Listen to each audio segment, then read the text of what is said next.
Oh no, mine didn't play. Can you hear me? Yeah, did the intro play? Yep. I didn't see it. I probably ended it then. Hey everybody, sorry about that. I'm having technical issues as always. Hey, everybody. Apologies in Hey, advance for my awkwardness. no, my awkwardness. Look at me. I can't believe that. Like, I don't know what's going on, but I just want to say thank you for being patient with me and let me get here. And sorry about being late. I was definitely okay. I need to do something. I know what I did wrong. I need to stop this. Remove. Okay. Delete on Twitter. That's what happened. It was streaming to X also. So that's where our problem was. If I didn't just kick us out. We're still in. I'm still in. You can hear me? Yep. Okay. I think I fixed the problem. I accidentally put it to go to Twitter too. I didn't mean to do that. Hey everybody, how are y'all? Evening, everyone. Blake, thank you. Hey Of course. Shannon. Hey, Blake, Shannon, how are you doing? thank you for being here. Thanks to Indigo and everybody. Brad, thank you. Everybody that's here, I appreciate it. I can't even hardly see, so I kind of got my room green because we called Dylan Pickles because he loves pickles. So, hey Mandy.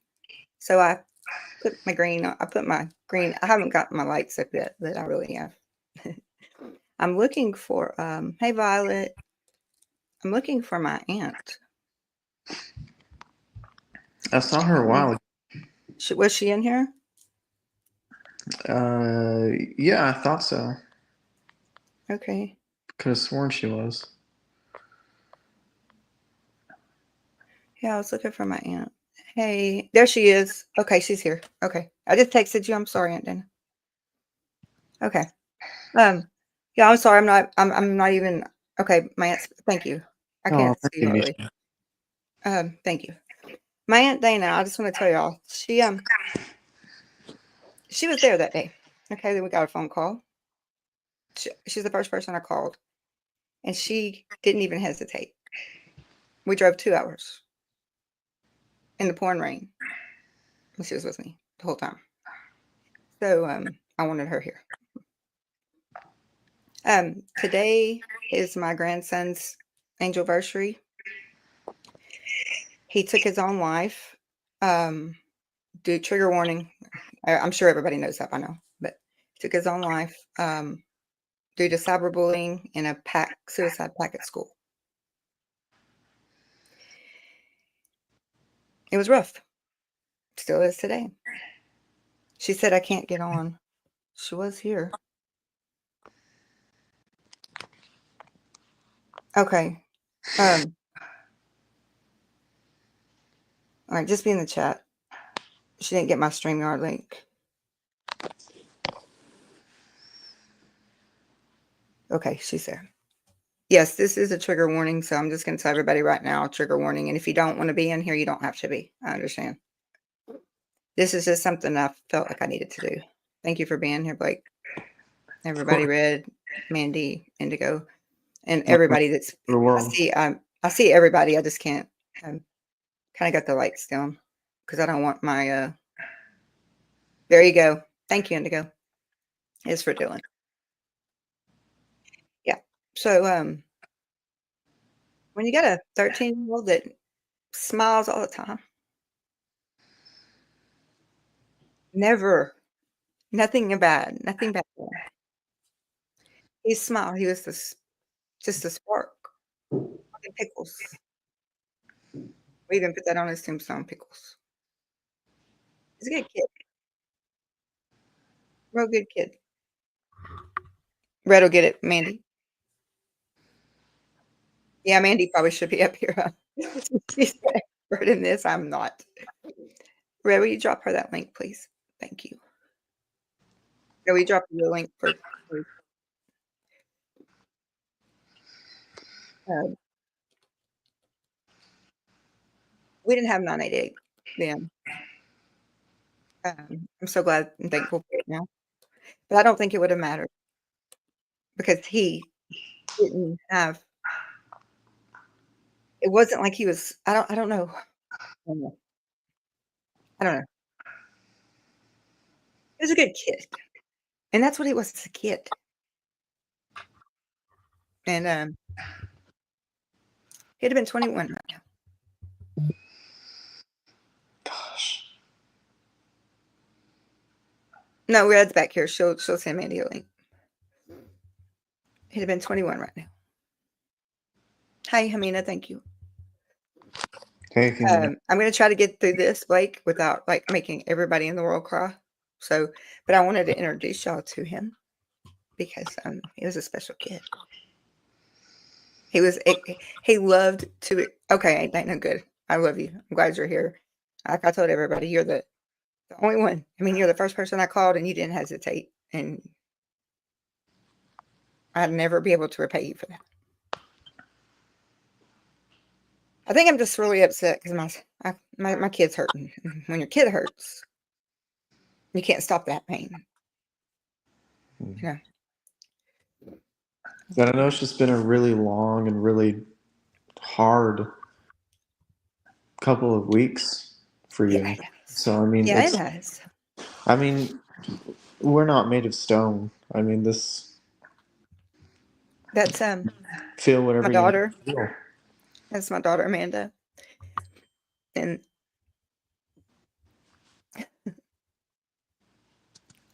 okay, there's Dylan back here, and his daddy and his mom. They were looking for bats. He was just explorative. I guess that's what you were gonna call him. He loved that. Here's let's see if I can pull these up correctly. There's my favorite. There's Dylan. That's my grandson Derek. I mean David and Derek and my daughter Amanda right here. And then that's his little sister from his other mom, from his dad's ex-wife. And then there's my granddaughter that's going to give me a great grandbaby. She covered her face. This was a long time ago because he's in high school now and he just graduated. He turned 22 yesterday. He would have been 21 already. Thank you, Mandy. And then here's George and my daughter right here. Let me see if I can stop sharing. I'm actually doing this where I'm not messing this up. That's a miracle. This is George and Amanda, my daughter and my son-in-law. That's Dylan's mom and dad. She's so tiny. And then the next picture I had was I had this. Yeah, Red can pull you up. I can pull you up, Mandy. Thank you. Hey, Mandy. Hi. Hey, Mandy. Thank you, Mandy. Are all the acne patches?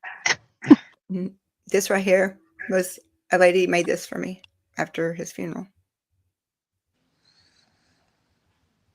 And that's it. Beautiful art. Yeah, she did a really good job on it.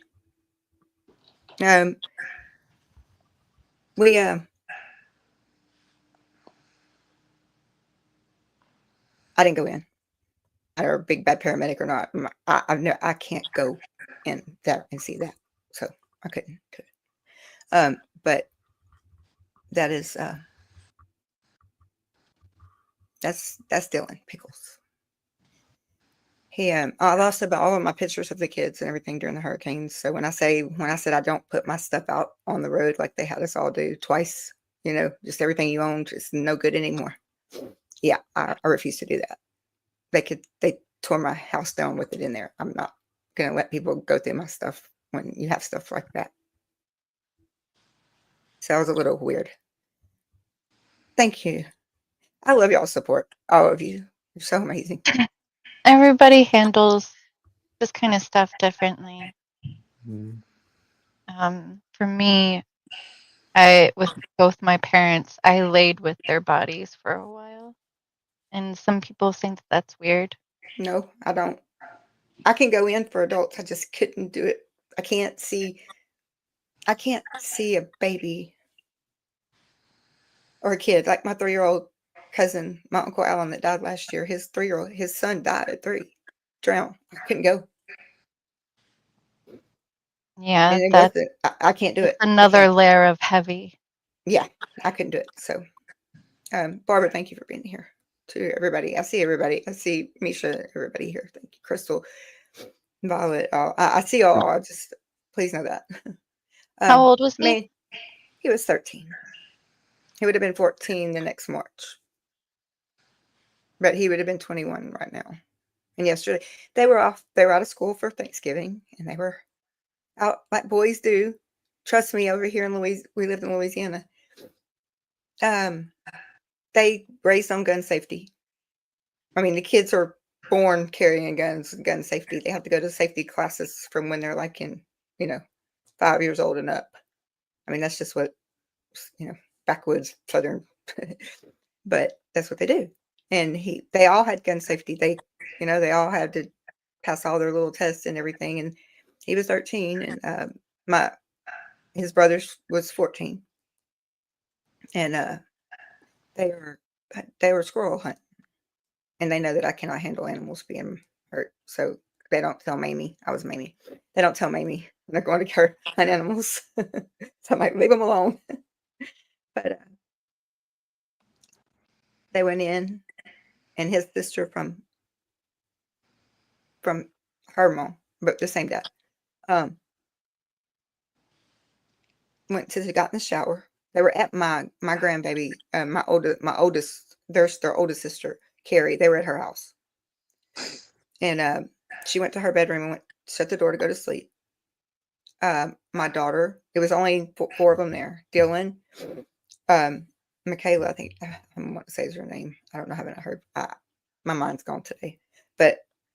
And Carrie and Amanda and Dylan were there. There was 4 of them. She went to the shower. Carrie went to her room, and Amanda said she was going to smoke a cigarette to go outside. And she walked outside the front door and never even got the lighter out of her pocket and heard the noise. He had leaned up against the wall. That was it. That was it. He was gone. Nobody understood it. He planned that to where nobody was in there. Because they had been in there all evening. Derek had done went home to his house. They were still at Carrie's, his oldest sister. And he planned that. My grandchild never lived in that house again. She could never stay there again. And now she's fixing to have a baby, but she's got her own house, and I'm so proud of her. She's married, and she could never stay there again. It took us weeks to find out that he was being bullied on computer from other schools, cyberbullying. And then it took us a few more weeks after that to find out that there was a suicide pact made that night between about 6 boys, and he's the only one that did it. Oh my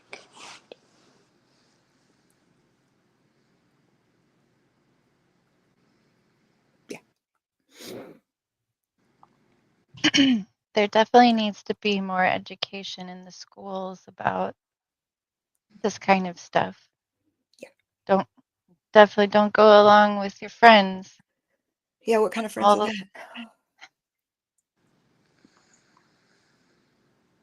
There's nothing wrong in his life that we knew of.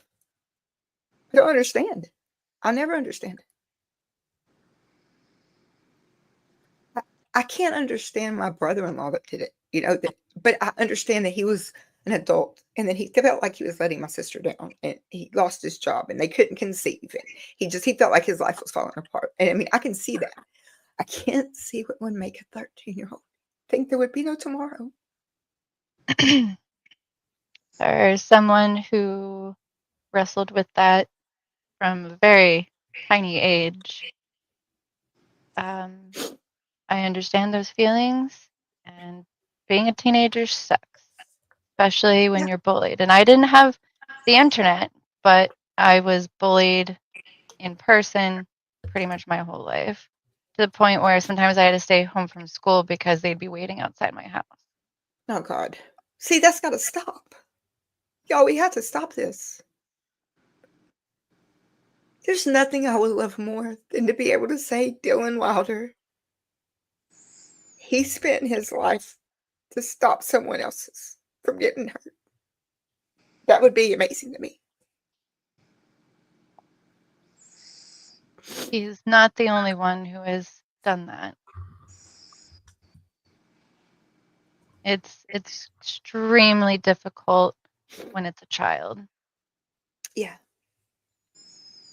And I know that you never see tomorrow as a child. Like, you don't think about tomorrow. You don't. I mean, I know that. But I've been there. Trust me. As an adult and as a child. But I never thought that, I don't know. I mean, I never, there was never any indications with him. There was no trouble. He was a perfect student. I mean, like, he was a perfect child. He just did boy things. They loved to go out and hunt and fish. And I mean, there's hardly any internet out there right now as of today. Try, 6 years ago. Or, yeah, no, 8 years ago. I can't even think right now. That's right. Did Oh, did wait, and anybody yes, talk mission. to the boys that The he made cops this did. pact with? The cops did. It was one girl too.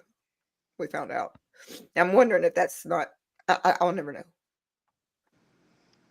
Sometimes kids do really, really stupid things.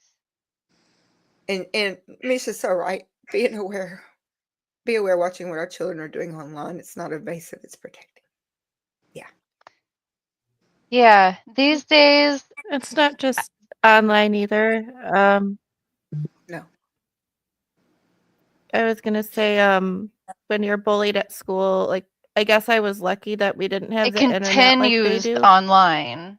Like Like it starts IRL, and those people are the it ones does, that are gonna yeah. go online. I don't understand. Like, we didn't.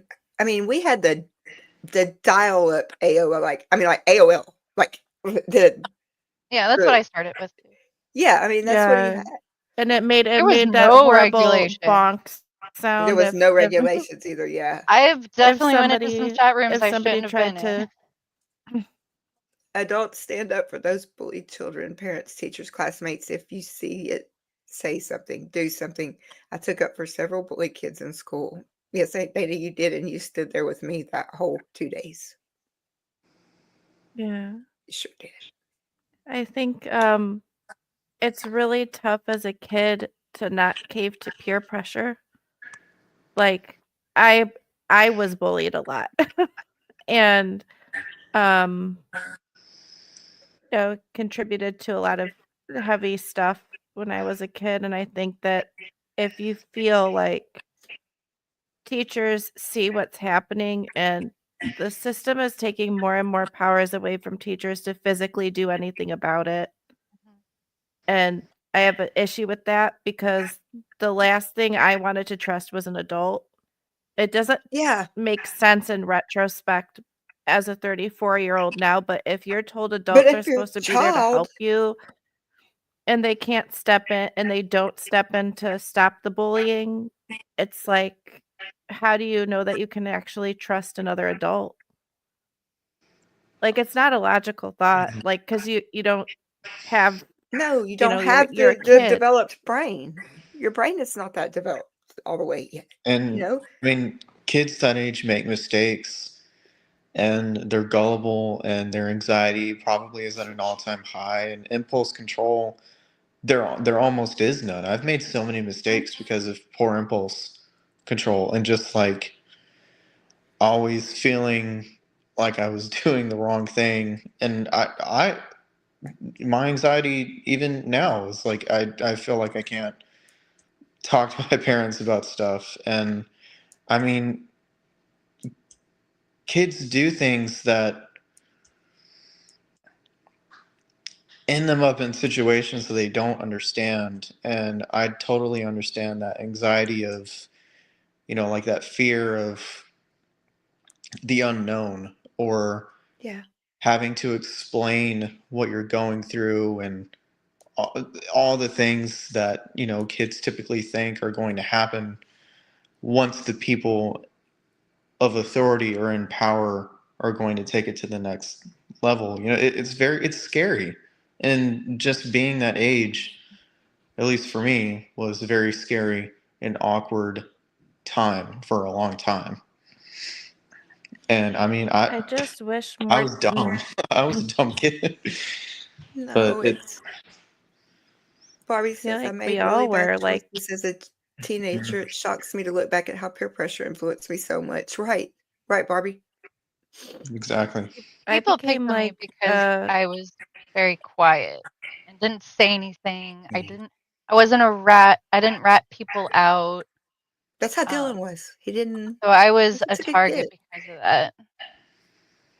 they never I mean, make he. fun of things that you can change. That's the thing. Like I was made fun of for having like baby fat on my face and glasses and braces.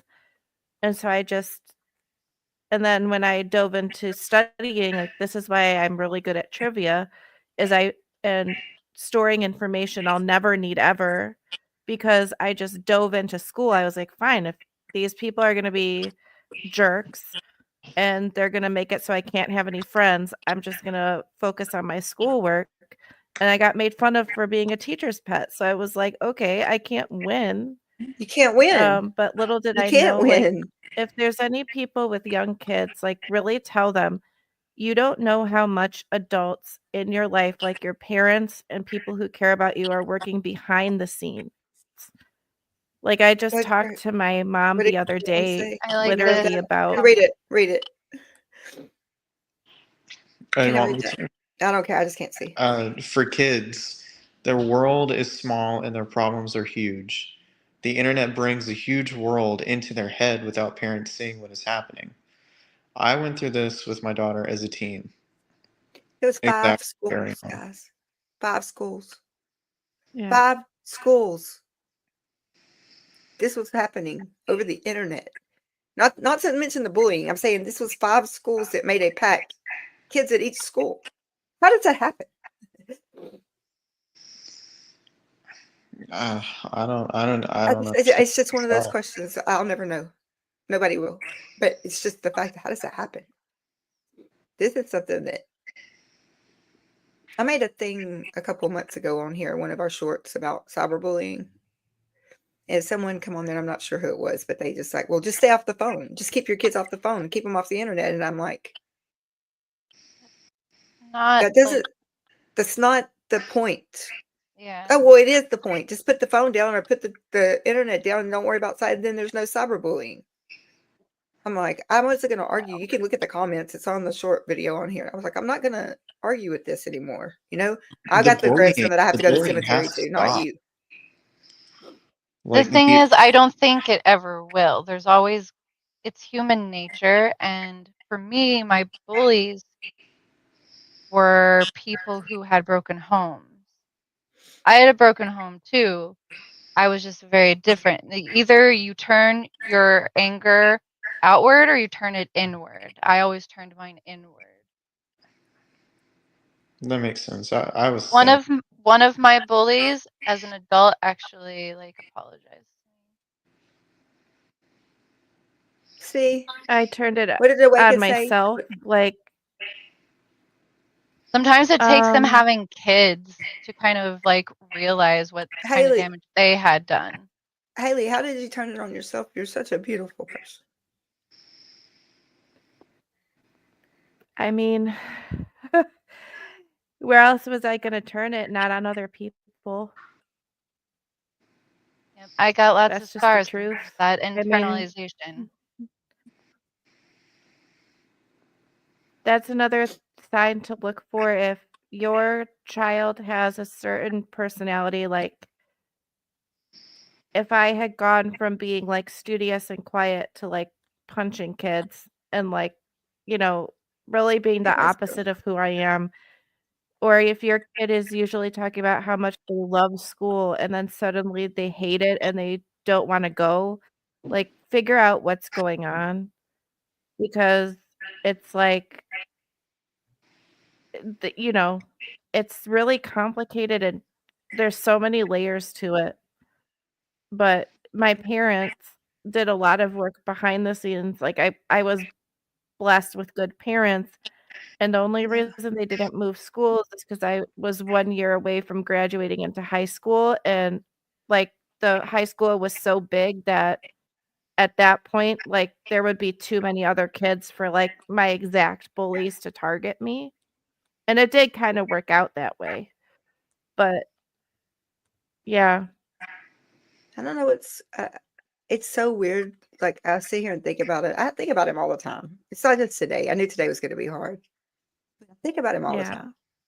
I mean, it just popped up like my little 10-year-old sister that passed away in the plane crash with my dad, and I'm like, I don't know why she didn't live, but she didn't. She'll always forever be 10. But that was not her choice. That was not her choice. He made this choice. Yeah. And he can't take it back. And I don't think maybe that I try to comfort myself with stupid stuff like that says, that maybe he didn't realize he wasn't going to be able to take it back, or maybe he didn't realize what he was doing in the moment. But he's gone. I think And that's fair to That's say the thing is, because like, I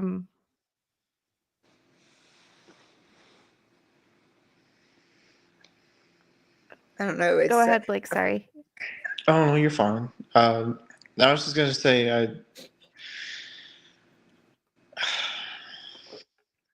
even big decisions that aren't life altering or changing like that. I mean, when you're that age, you make decisions that are huge, and there is no forethought a lot of the time. I knew kids that age that were incredibly smart, and they were all basically on their way to making their own businesses or something. however, And you're right. like that was always a natural to me. Like I always found myself in positions of making decisions mostly because I was going along with the trust, or I guess the sense of safety that I felt in other people at that age, or I just was oblivious. Like I remember doing things and never really understanding the severity of them until it kind of blew up in my face until after the fact. And there is a level of um,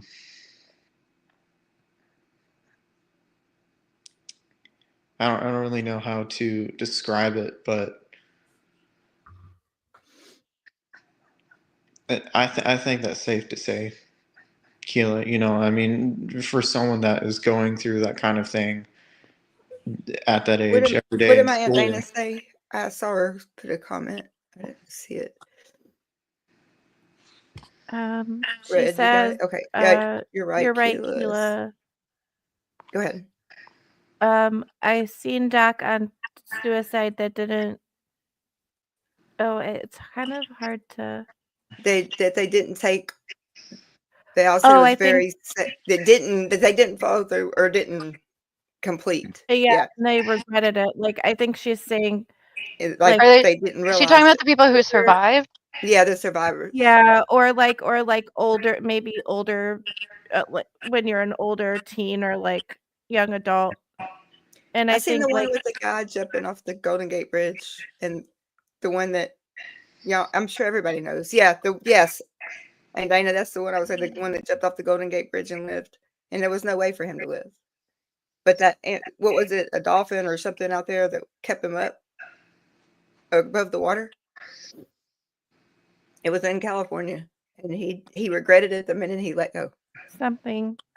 Yeah, there was some animal I in the water that doesn't even go around. I think I it didn't think even the go sad around. thing is It's sad all Yeah. the way around. They're right. I Carry think, on is right about what she just said. Yeah. Their frontal lobes are not fully formed. That's exactly right. But he didn't and you know, even the other have a thing too is, psychiatrist or a counselor. He never had a problem that he didn't come to somebody with. It's just so it was just out of the Yeah. blue. And he planned it, y'all. There's no way he didn't. He waited until everybody was out of the room, and I'm never gonna understand that. I think whenever we do I have don't think we can. I mean, situations like this, because I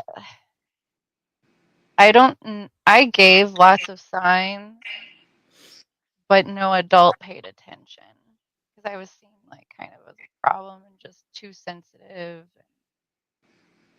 Um, yeah, And he was just but I did Hey. regret it, and so I am glad that someone found me in time. Skylight. Thank you. Thank you. oh, thank you so much for coming. I'm so glad to Yes, see thank you for you. being here. It just means so much to me. Thank you. Keila, And I I've had wanted many to, people do it as well. Haley. I'm sorry, Minnie. Haley. oh, I had a dream last night, but I wanted to ask you. I have a message for you, but do you want it on the live or do you want it in text? You can message me. I feel. Message And you? thank you, Okay. Indigo. Appreciate. Yeah, I got my phone. The other one's charging, so I don't know. I don't have to my text. I have to message it. And I don't want to speak out of line. I sincerely apologize if I am, but I No, think you don't have delays. It's fine. You're not. I think it is a combination of a lack of forethought and Impulsivity. the impulse to make all of those problems go away. You know, that I contemplated it once in my life, and immediately it was like, or maybe it's the hard-headedness that I have, but it's like, this is going to take everything away, but I don't think kids that age understand the massive wound that it leaves in everyone else's lives. You know, it's Blake, you're Crystal. Go ahead. I'm sorry. You're right, Blake. I purposely got my art therapy certification so that I could work with teenagers because I had seen how much play therapy helped my girls.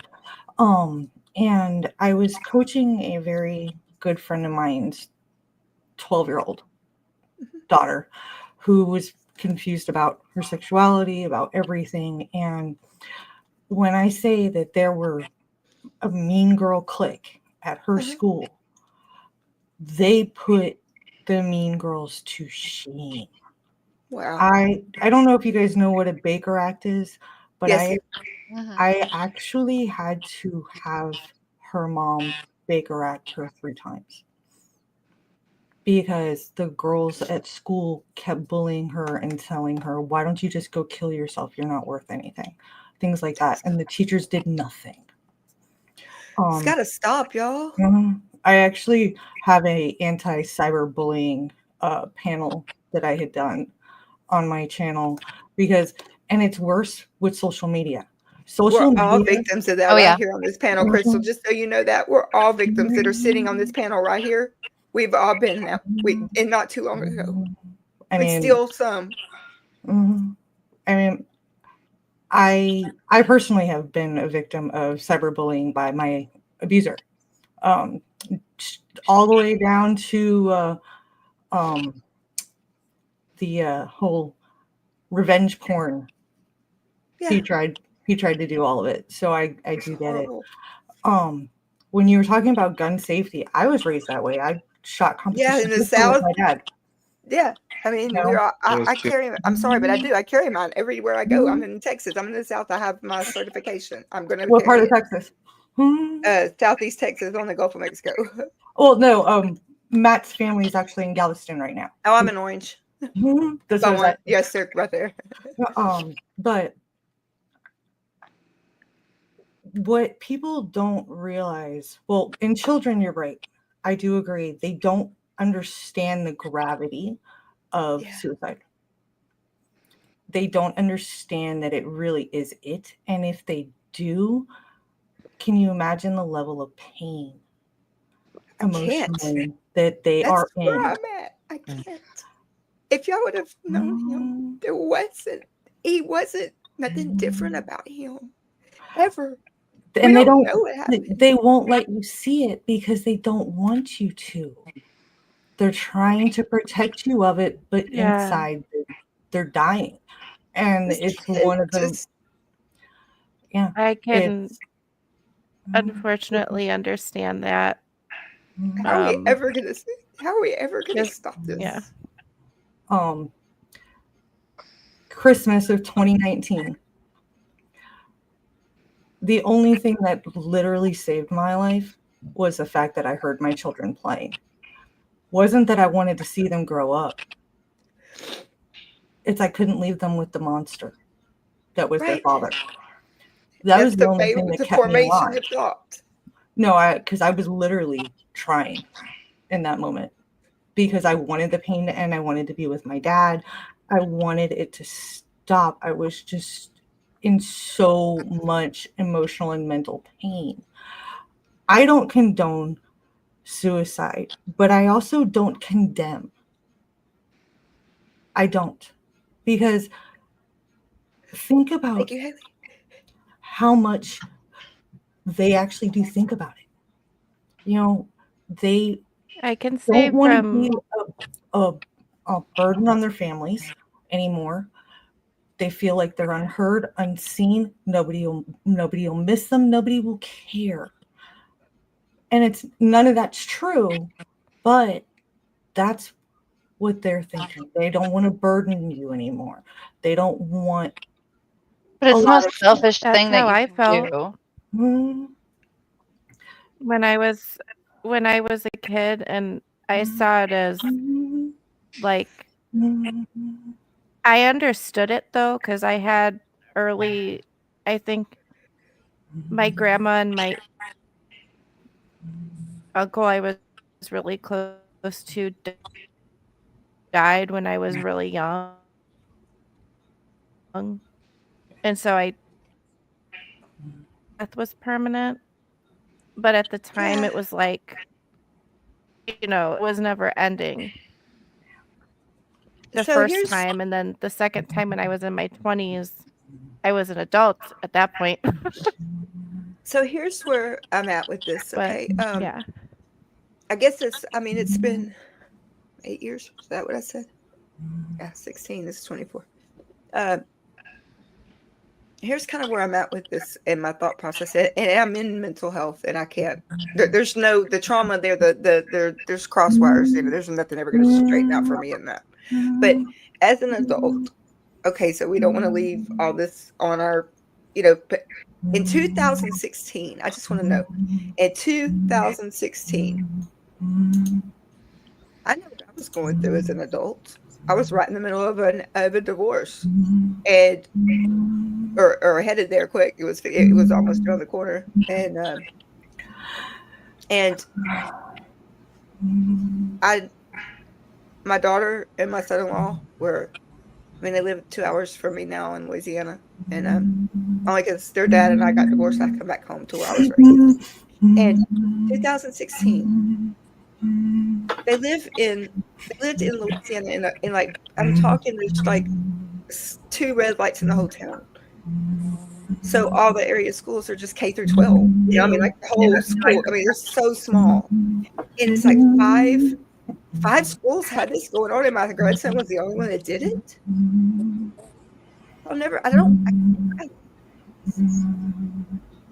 I'm still angry at people in my life that did that. I don't know how to let go of that. I don't fucking sorry. No, I mean, no, you I don't don't do it. I just really don't understand. I Like don't understand it. I put myself in that, and I'm still here, and I have told these people my stories, and they still chose. One of them I had talked to 2 days prior to when he did that, Wow. and I thought, and I like felt hopeful because he was an ex of mine. We had known each other for 20 years. I lived with him even just as a friend before I moved to Seattle, and we were in a fight for like several years. And he called me to make up with me, and that was the sign because after he did that, I talked to other people, and he was doing that. He was making the rounds at like making amends with some people.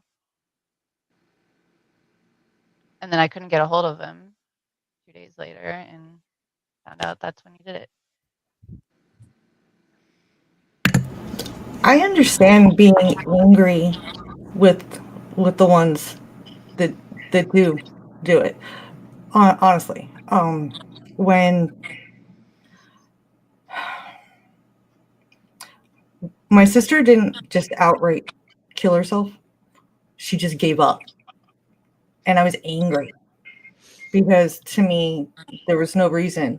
You know, her diabetes was controllable. Why did she just give up and just, you know?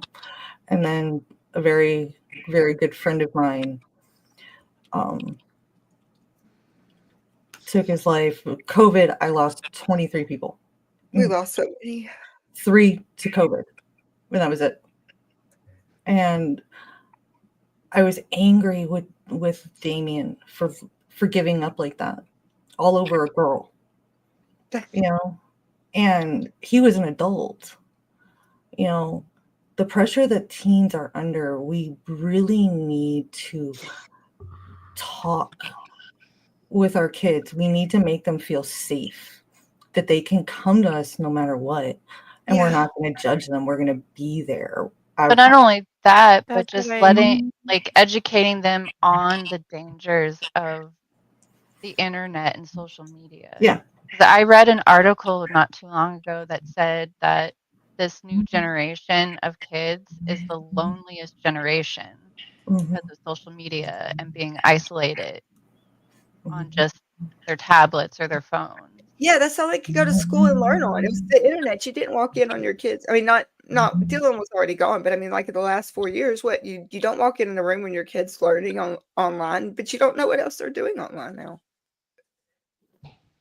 I think as a teenager, it's much Yeah. harder. Like when you hit that high school age, it's much harder because you do need to give like more privacy because teenagers are going through puberty.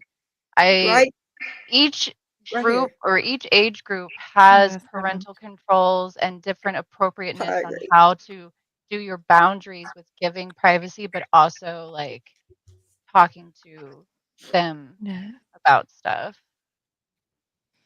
I told my But I oldest don't think any of nephew. us come out of like childhood completely unscathed. Let me tell you, I don't think anybody does. Like No. something happens, even if it's a minor, like traumatic Yeah. thing. Hang on. We all Okay, go. Tampa B, I'm gonna tell you right Um, now. I'm talking about on this channel, and I don't care. They can. I'm not trying to even worry about what they're gonna. I'm gonna go demonetize everything myself. Everything I'm talking about it because it needs to be talked about. I'm sitting here on another day of loss, another year round, and nothing's yet to be stopped because I was just a victim of this myself not 2 months ago. My channel is not monetized. Guess what? We can jump We can online. have. I already demonetized this before I started. Yeah. Because I And knew this was going to be on. I've got it on my channel, and I posted this And I just channel wanna on there. Thank you. We need say to really have these quick hard too, like- conversations. Oh, absolutely. I know, right? Hello. Yeah. What am I With always my talking about? Mental sister's health, kids, domestic I abuse, noticed. awareness. Oh yeah. I'm all for blowing the top off of all of these things So am I. and getting the awareness out and getting the help to the families and to the people that need it. You know, Yeah. And part of having mental health is to not Yeah, bottom in. and Do not do that. And this is why I wasn't going to do this tonight. It's okay. yeah, I wasn't and going to do this tonight, but I needed my I friends told and I needed my family. And my after oldest yesterday, I nephew. really feel like I have a family on Yeah, here. I know.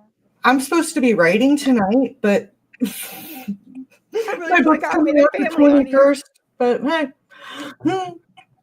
Kayla, Yes. we have all been through so much Yeah. It's together. been nonstop.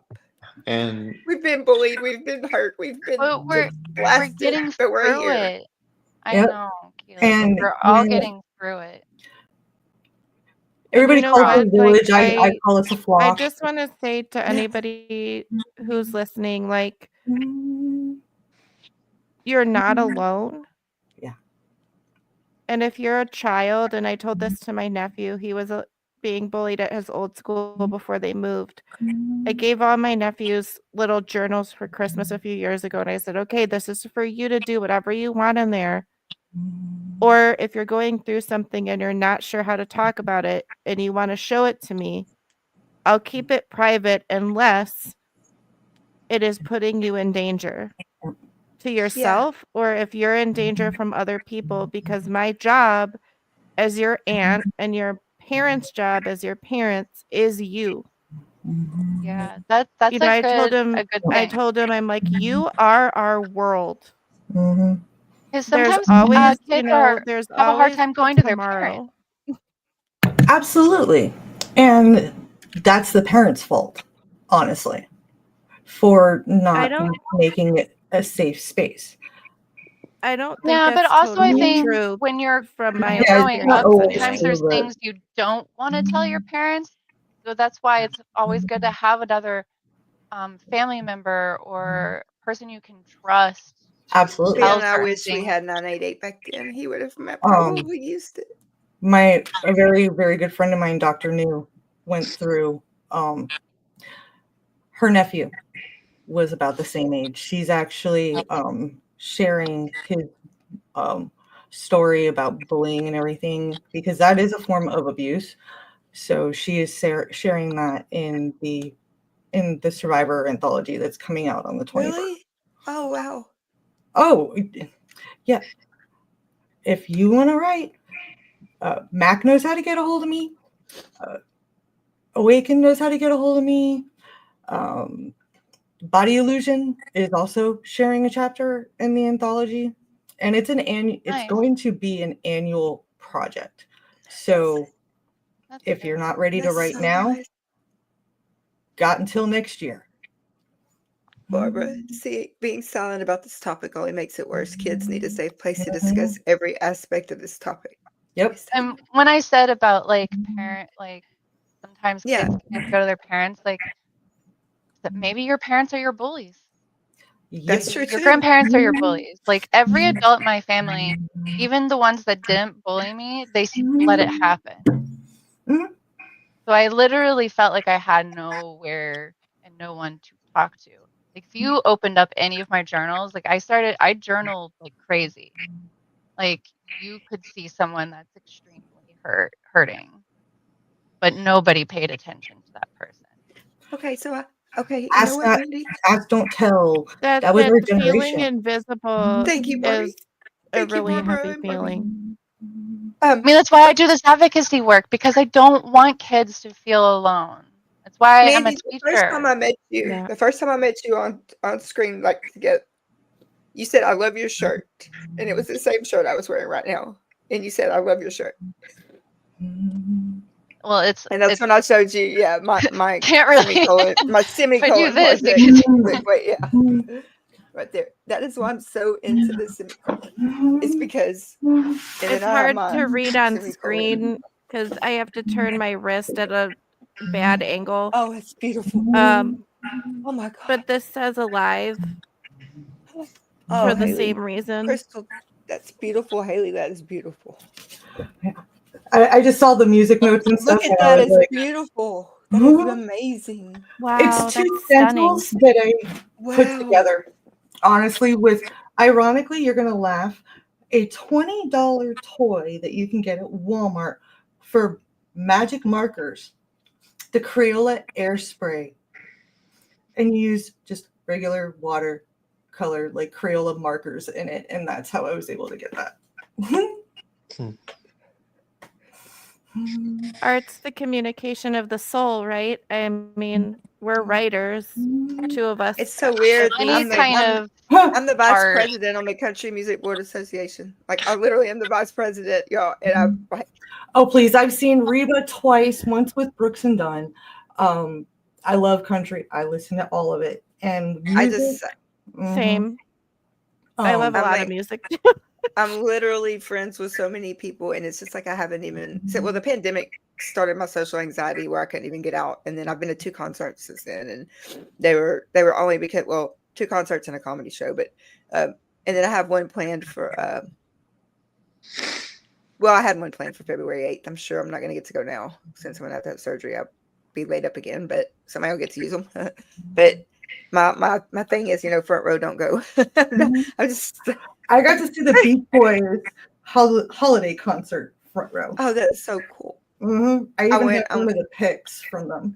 Oh no, I'm lying about the concert. I went on a cruise with my mom to Rock the Coast, and there was a lot, Buddy Jewel and everybody on there, and One of these And days, I'm Doug- determined to get Avon Fire on this channel. I went. My first concert out after the pandemic was Cody Johnson, and I took our no wait, it was Ashley McBride. No, it was Ashley McBride. I went to see Ashley because she's my friend, like really my friend.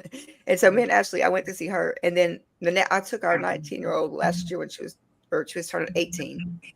She's 20 now. I took her to see Cody Johnson, and that's what I bought her for her birthday. And we were up front tickets. I didn't realize how packed it was in there until he turned the lights on, because all I'm doing is standing up against the stage looking for the next door, and told her if anything happened, you're going out that door, you go to the car, And I mean that's me, like Yeah. being so hyper vigilant all the time, and For I me, don't like that. Birthday this year, I went to a concert by myself for the first time front row, and it was so much fun until they started the smoke machine, and I had an asthma attack. And then I had Mine to go to was- the I back of the room. They just had that trampoline in Houston over the who was that? One of the ones that got trampled in Houston at Astroworld over that. I Oh, know what you're Travis- talking about. I just don't Travis remember which Scott. show it was. Travis, yeah. Mandy's got it. yeah. Yeah. There's been Travis Kells. Yeah. a few And times that I was happened worried at about concerts. that because we were on the floor. We were right up against the stage. There was nowhere we could move. But Yeah. I told him, I said, you get over this fence right here. And I even talked to the security guard. I was like, look, I'm a paramedic. This is her. She goes first. She goes out that door. She goes, well, what do I do? I said, you don't come back until I come out, or I don't come out, but you don't leave. I mean, you don't move out of that vehicle. Wait, And, Crystal, You don't come back in here if you have to leave. Yeah, so I told her don't, nothing for nothing. But And I she's was in gonna nursing say school, too, so like, she's not. But he said there's 9,500 people in here. We're sold out, and I went, what? And when he turned the light on, and I turned around, I could not believe the amount of people behind me, and I literally had to stop from running. Not that I could have got out. I mean, I made myself relax. I made myself breathe, and I had a nice time with her, and we had a good time, and then we left good. when it was over. But Crystal, is that a Luna guitar? That is many Luna guitars. I was like, wait a minute. What am I? Is that? Yes, I think I recognize the pattern.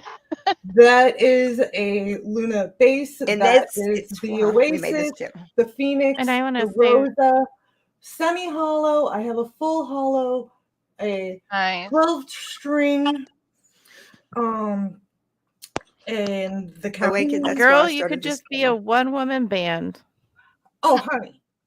This is the reason that Mental Health Matters was put together right here, because I saw that in the Is- chat. So yeah, every Put chat I together went right into, here, access to insurance. That I had the Lunas. Tampa said that same thing 2 years ago, or in her comment Yeah. about 2 years ago. She couldn't get coverage for therapy, but it's Yep. slowly getting better. yep, I and mean, I you kept see seeing these it, and stories seeing like it, and that's what I said. This has to be a we channel were for talking peer about support. earlier on. Was it this channel? I watched so much people talk about true crime. I can't remember, but anyway, people were discussing Yeah, I'm stuck on that too. another one, but there was a case with a mom who went to the hospital and tried to check herself into the psych ward because she had postpartum psychosis and knew she was dangerous to her children. And her Yeah. husband was like so controlling that he signed Oh, her that's out, him. wouldn't That's let the her one. stay there. That's the ones in Houston. Andrea Yates. I don't remember where it was, but like it's like even when we are crying for help For help. and we try to get ourself help, That's like when it you lose seems your like there's kids. just so many That's right. hoops. They take your kids from you. Ask Maya's mom. There's so many hoops to jump through, and even if you don't have kids, That like breaks my heart.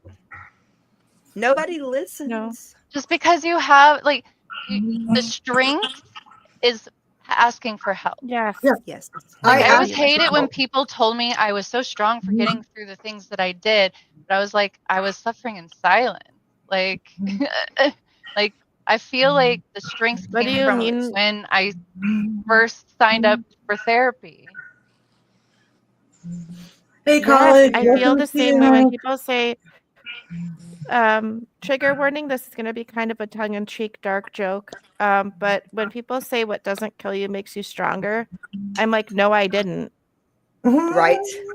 Good one. Like I tried 2 times and I failed 2 times, but I, in a lot of ways, didn't make myself stronger until I got help and until I was just uncomfortably honest with the people around me. I don't say I'm fine anymore when I'm not, Sorry, because I Helena. did that for months and months Yeah. and months when I was in my 27th year of my life. Disassociation. And the 2 weeks before I attempted, I'm fine. Oh yeah. See you tomorrow. Mm-hmm. You know, Aw, you and mean the euphoria is real. That euphoric feeling of like, you know, and to me, Misha, I agree. when I wake up now, I want to fight for myself. And you have to be able to figure out how to communicate to a child that it's you want to fight for them, but also that they should want to fight for themselves as well. Because Yeah. they have so many sources teasing them or telling them how to look right or sound right or dress a certain way. Like there's just so many pressures on kids. It's heartbreaking. we love you, Yamina. Hamina, thank you for being here, period. I just, Yes. Am I you don't saying have her to say a name word. wrong? You're here. Is You it know, Yamina or Hamina. Hamina? Amina. Amina? X is H. H. Yeah. Hamina. My chapter. I'm so that bad at names. Amina actually just bought from the book Speechless. Indigo, you might want to listen to my chapter because it's all about that whole Got box. it. Got it. You know, how my sister Susan did not fit into our cookie cutter life. We were a pageant household. Okay. Now, she was 20 years older than me. Most of this happened before I was even born, but she completely bucked the system. I mean, in our family, she was the black sheep, dated multiple black guys. She fit into the black ghetto community perfectly and did not care. And that was just who she was, you know? And I shared her story about the fact that she was authentic, and she did struggle because she wanted mom's approval. She wanted to be a part of the family, but she wasn't going to bend, you know. And then This is why I chose. Any teenage girl, all that glitters isn't gold. It's about the mean girls. You know what's weird? I was just that show's on TV when I walked in here. The movie Daryl come or- in with supper and he asked me the movie. Yeah, he said, "Why are you watching Mean Girls?" I said, "I'm not. I'm not even watching TV. I was." I like that movie. I love It that has movie. It has a really good message. Well, the message I get out of it is I can tell when it's going to rain too. That's my poor shoulder. So but before I get off of here, I wanted to ask you, Keela, what is one thing that we all could do to honor your grandson? If you see something, say something, and don't ever give up on a kid. Absolutely. What was his favorite hobby? Playing pickleball. Pickleball? and eating pickles and hunting. That's what he. No, the things he I can keep that tradition up for him. I love me some pickles. Yeah. that's why I put my green on. Every I did- time you eat a pickle, guys, we will eat the Dylan. Let me pickle in show you honor. a picture of him. I mean, he's just so. I know I've already showed him, but he's just such a great kid. You can show the pictures again. Honey. Share, like new people are coming in. It's fine. Yeah. But I This do is, need to this jump is supposed out. to be about him and Yes. knowing, And- talking about the signs of this stuff, Mhm. being there for each other. Yeah. Yeah, And but it also helps. If what good is it talk if we're not going to bring about change? yeah, exactly. And I would That's- like If to we need some change. yeah, I would like to actually continue this topic tomorrow. And I would Perfect. love it if you, Kayla, would join me.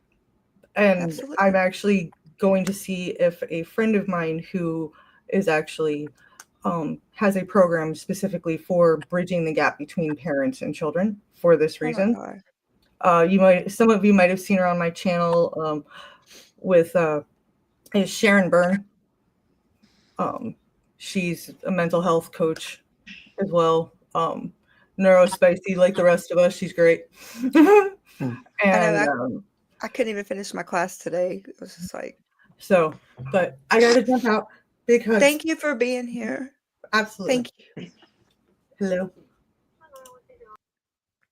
And it's not just about Thank you like so much for coming. I getting appreciate you so much. bridging the gap between parents and kids, but also like the teachers need to stick up and for these kids for sure. Like I had some teachers that actually did stick up for me, and even though I didn't rat them out, and a teacher saw what was happening, it still like came back on me a little tenfold. But I was happy that someone at least acknowledged something that Thank you, was Carrie going Ellen. on. So making sure that we also educate like kids in the That schools beautiful on face. who they can call or what websites they can go to Yeah. get help and support. And I mean, look at If him. you're LGBT, He's The just Trevor Project is a good source. He is beautiful. yeah, that's what I was going to say. They have a phone number that you can call or text. Medical professionals will assist you, and their main focus is helping trans people, but they also help other LGBT youth as well. He has beautiful eyes. he's I try to look in those eyes of the pictures that I have left. I look in there and just wonder. Oh my gosh. Sorry, I'm getting The things emotional I could after I just texted you, imagine, Kayla. you know. I know. I'm so glad you did, though. Thank you for that. Because I did the same exact thing with my friend Yeah, Taylor. it I called her mom was that definitely morning. him. Yes, that's so weird. Thank you so much. You're welcome. That's my oldest grandson. Then it's him. Well, that's my I'm the getting oldest. choked up, guys, so I'm gonna go. But Yeah. Keela, I'm always here for Look you. at my daughter, Thank you Pops. so much, Just she'll Mandy. never have this again, you know. He's just gone. He's gone. So, But not gone is the saying, right? right. They always live on. But not forgotten. energy doesn't die; it only transforms. Yeah. Yeah, even though I'm Yeah. still angry at some people for doing what they did, I still carry the happy moments. I try not to ever think about like the crappy things that happen. I Yeah. just try to Yeah. like, and if I had a rift with that person, like I try not to even think about that anymore. There was Like, there was a guy I went to school with. His name was Brian. I'm not going to say his last name because his family lives here in this town. And we went to church with him. And he was overweight and he had acne. And that's when my empaths. That's the very first person that I ever had an empathic. And I didn't know it then. I knew it later. You know that's what it was. But I kept asking my great grandma. I said, "Granny, how's Brian?" and she was like, "Oh, baby, you know," and he's played the organ at church, you know, and then I didn't see him in school for a while. And I said, "Granny, how's Brian?" When we went, I'd always go to her house on the weekends, and we'd go to church, and he wasn't there. And all of a sudden, he's gone. He just deleted himself out because they picked. I knew how bad they picked on him at school. I knew. I'm talking mean boys. Like I wouldn't have been able to live through that. Right? They were truly mean, and he was so quiet. He was such a friend. I mean, I would sit with him. He was such a loving person. Even all of the meanness from the jocks and everything didn't make him mean. He was just so loving. And he was the first friend that I ever had being gone. And I knew that me asking about him all that time, I didn't know what it meant then. I was young, but I do now. He was my first empathic, feeling that I had. Yeah. And he's gone. And I was like, I don't know how these people can live with Carrie Ann themselves. says, my generation of parents had the unique position of navigating the online world, and we ourselves had not had to do this as teens. I hope future parents have more insight. I will say, I think people my and Blake age, like 34 and 25, I want to say, Mhm. who've grown up with the internet in a different way. Like it was new for us, and there were no rules back then. Like, I mean, like Yeah, there weren't yeah. even Because like you could hardly go to any any websites AOL where you had to chat. be 13 and older. Like, yeah. So like I just want to say, I think for people our age that are now seeing what the internet's doing for the generation under us, will definitely know what signs to look for or understand where they're coming from. Because the thing about the internet is I don't want people to think it's just all bad. I mean, we wouldn't be Right, here right because look, now. I wouldn't be here right You now if it was all bad. deserve it, Yeah. you know? So I just want people to say, I mean, it's definitely the intent of the Thank you, people that Hamina. you're I love chatting you. with when you're a kid. I know this, Hamina. I also want to So, educate yeah, Hamina, more thank you people for on. Thank you, Hamina. I love you. Thank you, Amina. same to you, Hamina. Take it Yeah, easy. on a different day, Yeah. we should chat also about educating more children on We need how to to, spot y'all. predators We need online. to. Look, you know what scared me so bad? The show. What did they used to have? Let's see. I didn't grow up with the internet. Smartphones came out when my daughters were around 12. Yeah. See, my niece was 2 years old and had her own. Okay, she's 12 now. She was 2. She had her own Starbucks app. She Oh my God, ordered I her didn't have a own. smartphone till I was like 20. But my niece, my I baby was niece, is 18. 12, and That's They she so- has her became own popular right everything. in 2000. But anyway, I have to go, guys, because now my Mandy, people are back. thank you. But I love you. Thank you.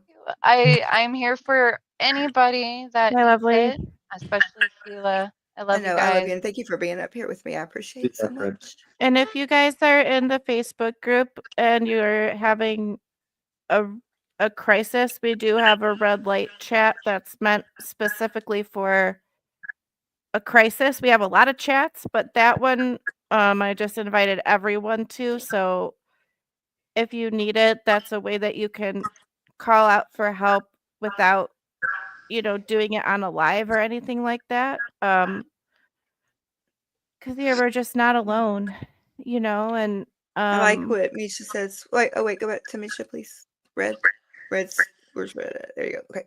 My God, what a change everyone has gone through via this World Wide Web. If we don't take charge and utilize it for what it's meant to be and what we can do with it ourselves, we can make a change. Yes, we can. we can. Yes. My And we whole are passion already. and point, we are. My whole point of this whole channel was because I said I've seen in every single chat almost every day for almost 2 years, over 2 years, that people were losing their insurance, wasn't covering therapy. They ran out of therapy sessions, and I just couldn't. I couldn't stand by anymore, and so that's became Mental Health Matters. We went through a lot of changes really And quick, just but to I'm say very also, grateful. other resources you might have in your area, at least I've seen it for grief and domestic violence. I don't know about other issues, maybe even for addiction. A lot of times churches lend out their like fellowship halls to groups that you can go to for free. I mean, it is group therapy for a specific reason, but which can be daunting, but that's another resource that you can look for that's out in the world where you don't have to feel necessarily like alone or like there's nothing out there. Because even for adults, I mean, think about all the things we go through, like Um, picking up yeah. and moving to a new city. That's stressful, right? Like breaking up as an adult with another adult that you're in love with, that's a huge life changer. What if you live together? What if you've been together for so long? Like there's so many reasons so many of us struggle, you. and it's See okay how me to not TV? be okay. Yeah, the last person that called me that was my uncle, her brother. I love you, Aunt Dana. That was my It's okay to cry, nickname Keela. because my name's Keela B. Mhm. Like, thank you. I'm just looking through this story right now. Thank you, all of you, the village, Yeah. everybody. I I mean, remember just crying everybody. is a healing thing. I know it can feel vulnerable, but it's how our body kind of gives us a chance to wash and like I always say renew tears and grief ourselves are the when we price go we through pay for hard love. things. Thank you, Tiff. Thank you. I know I'm behind on the stuff here. And I did Thank just you. want to Great. say something that's just wanting to come out, Go I think. ahead. No, Blake, say it, please.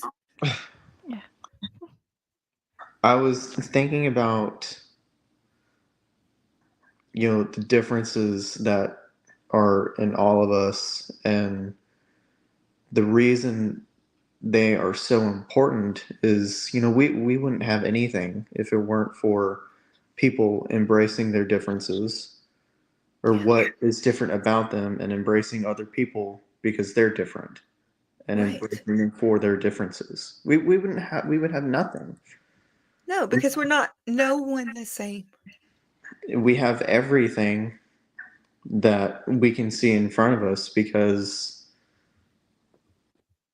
of differences, the uniqueness that makes us us. And I think You're kids right. at that age really, they need to be encouraged and empowered to do the same thing for themselves and for the people And around them.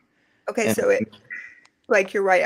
I'm not trying to cut you off. I want to have a conversation about this. You're right. Because so to explain, like I said, the schools were K through 12. I mean, all of them are. We live in a very small area. Like each little town. And this wasn't anything. This wasn't anything that to talk to your children about. Like, I mean, because it wasn't a thing.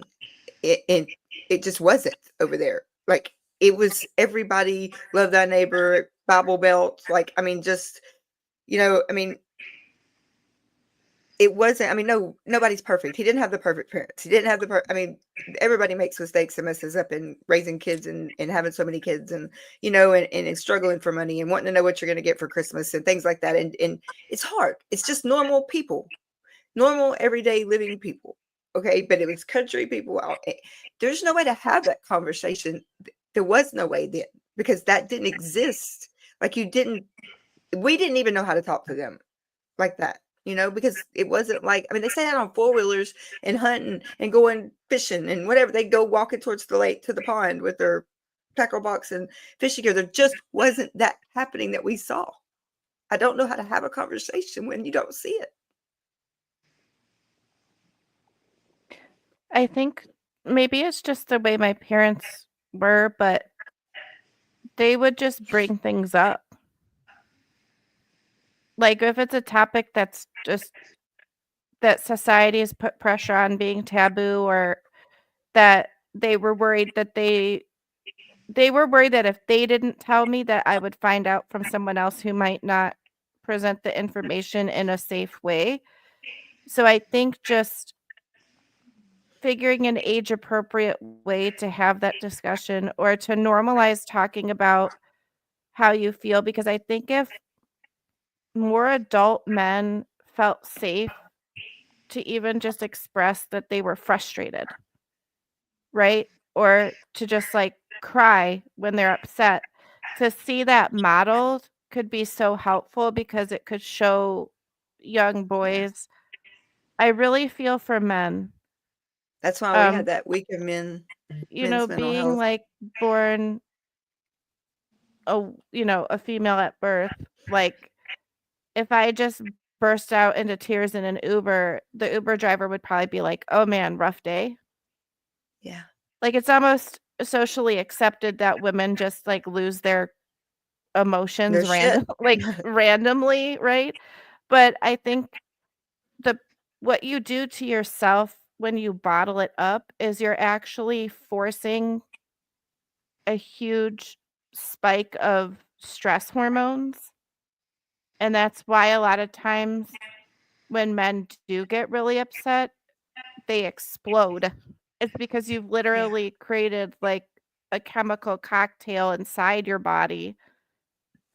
And, so like when we say we're here to listen to people, a thing I employ even with my nephews is, do you just want to tell me something? Right. Do you want my advice on something? Or like ask how you can help them. Or if Because they if even they're want coming help, to they just you need to like for listen. help, on a hard topic, it just listening could be what's enough, because then they'll see there's at least one person who heard me, Right. you know? Yeah, like I can't even regulate it now anymore at 25. Like I've probably driven all of you in No, my corner crazy. no, I'm blessed to have you. Yeah, I'm blessed to I'm have gonna hug you so hard if I ever meet you in person. I I was gonna know. joke, if you talk bad about yourself again, I'm gonna smack you. But then I realized that's probably not the message I want to send. I'll hug But you. but from a male perspective, it really feels like you're kind of like your problems always felt to me like a bouncy ball, like in an empty four corner room. You have walls to kind of pick at or throw the ball at, but it's always being repelled back onto you. Yeah. I was always told that it was always my fault. My problem is A through Z, my fault. There's no. I was made without a ventilation system. Right. Basically, Right. Like, It was- perfectly said. No, that's perfectly said. I think all the men in Oklahoma were just horrible. Now, thanks to you, I'm able to see things much more differently. Thank you for that. And thank you for sharing you. Thank you, Misha. Misha, thank yes. Hey, I found me one of a kind friend on here. I did too.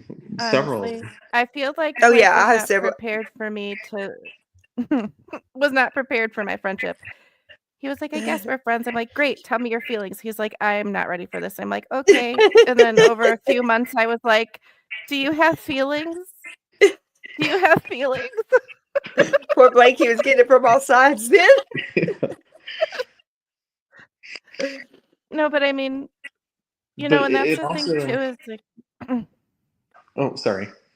No, like it's you're okay. I just was just you don't gonna say like, understand how wise you are beyond your years. Like you don't. I mean, when I first saw you in the chats, the very first time I met you in the chats, I saw your name coming up. I'm like, who is this? This is really his picture.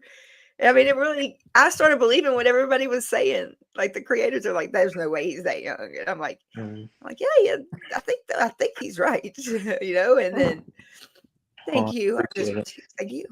Thank you. Thank you for being here. I'm and just part of me hurts amazing. because I wonder if that wisdom, like, I don't want my nephews to have the wisdom I had at 25 because I don't want them to go through what I went through or the extent of it. I want them to learn and grow, but Thank you, Yeah. Barbie. I feel the Yeah. same about you. Yeah, I've made so many connections on here. That's just this is what I think the internet is about. But I'm 50 years old. I mean, I'm not living in the same time, and I know that, and I'm not yeah, Tampa. just blind to that. I understand that. That's right. That's what I was going to get to. Tampa got me. Blake's wisdom, and that's what Indigo's saying, that Blake's wisdom had to come through. He learned it like a diamond, like a coal, or maybe that's the closest thing I could compare it to. All the pressure cooker. Thank you, Barbara. And let's see, And Barbara said, you I said picked up you my 15-year-old town daughter is at a like crack in the prostitute Bible tail Belt, after and called me not to come get her. I knew my kids. My kids knew I would never. Oh wait, after a cop called me to come get her, my kids knew I'd never judge their decisions and I'd always be there for them, no question. And so do I. Anywhere, anytime, call. There's no questions about it. And I've proven that. Like I drove around for 2 hours looking for my baby sister. That was 15 or 16 years old, out with one of her friends, and she had just moved in with me in Louisiana. She didn't know where she was. She didn't even tell me the road she was on. She just kept telling me everybody over there was drunk and she needed to get out of there. I drove around for 2 hours trying to find her. I had no clue where I was going, but not one question asked when I finally got to her. I mean that. And my Aunt Dana hurt people. Yeah, and I'm learning that. I'm learning that. And that's right, Janet. Thank you. You can't keep Yeah. kids off the internet. And I That think, is not the world we live in. Yeah. That needs to be done. Does. and you know what? I think we need to educate kids on how to safely use it because unfortunately we're moving into a very much digital age. Yes, absolutely. Let's see. Wait, I'm sorry. Hang on. When my son was caught being a bully, he lost use of the internet for 3 months and I sold his car. Wow. See, that's being a parent. I'm sorry, but I mean, I have to commend you on that because that's being a parent. Consequences, right? And also explaining to them, like I knew my oldest nephew was being bullied because he started lashing out at his brothers. Yes. And I mean, I've seen that. granted, they're all going to be teenagers and You're slow. You're all 18 Indigo. months apart, but I mean, they're close and you don't want they were wrestling and one of my younger nephews says, "Stop, it's not fun anymore." And he didn't stop. And I said, "Okay, you're done." And I took him in the other room and I'm like, "Okay, I just want to demonstrate to you what the importance of no means." So we were wrestling and he was like, "Stop." And for just a couple seconds, I didn't. And he said it again and I stopped and I said, "Okay. Nico, hi. Like, Hey, what Nico. have you learned from this situation?" And I said, "How do you feel?" And he said, "I felt scared." And I said, "Why did you feel scared?" And he said, "Because I trust you. And I thought you didn't hear me." And I said, "Like your brother trusts you and thought you didn't hear him in the same situation. Like, you don't want to make your brother scared of you. Like, if you're being bullied, you can come to us, like the adults will do something about it." That was amazing, Indigo. But I don't think he That's was telling my amazing sister. learning. I don't think he was telling my sister. And he was 7 or 8. But My look what you sister said, did. You taught a she said, lesson. "How did you know? How did you know he was being bullied?" I'm like, "Because I was." Because he took the opposite of me. He is a very sweet, logical kid, and he was really bullying and roughhousing his brothers. I'm like, there's something not right there, Right. so. That's how I feel, Barbie. My son had a mental breakdown as a teen. He was struggling with his identity. I had no idea he was going through that at the time. We worked through it with the help, but I still can't believe I didn't know. That's exactly how I feel. I didn't know. I mean, His mom didn't know. that's His the dad tough part didn't. of being a teen, right? You're moving from your parents and your guardians having control and making your decisions, to dressing yourself, going to school, Thomas, making thank you. choices for yourself, Thank and you, Thomas, so much. that's the part of being a teen that's the hardest, is figuring out who you are when you want to fit in, and when who you are Being now. doesn't fit in with the people around you. It's tough being a kid. Yeah, It it really is. is. Skylight, I saw that Australia's banning social media for kids under 16. Yeah, maybe mine would have lived to 16. Who knows? Hey, I know I'm probably I'm way behind on these. It's okay.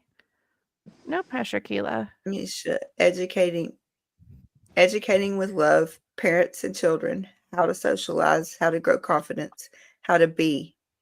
We do not do that. How do we do that? As adults or kids, life is so different now, so different. Yes. I swear, Miss, she's in my head. She's in my head. Barbie, my son taught a government program for troubled teens to put their feelings to art. It devastated him when he lost one of the teens. Wait, I was looking for to see if there was a part two. Indigo, yeah, 988. And I'm going to tell you the thing about 988. Somebody in my family right now would use 988 and ended up with cops and ambulances all in their driveway, and they don't trust that either anymore. They just wanted somebody to talk to, and you don't know how hard it was for him to call. And then he ended up in the hospital, and then he left that night because he needed somebody to listen, not call the authorities on him.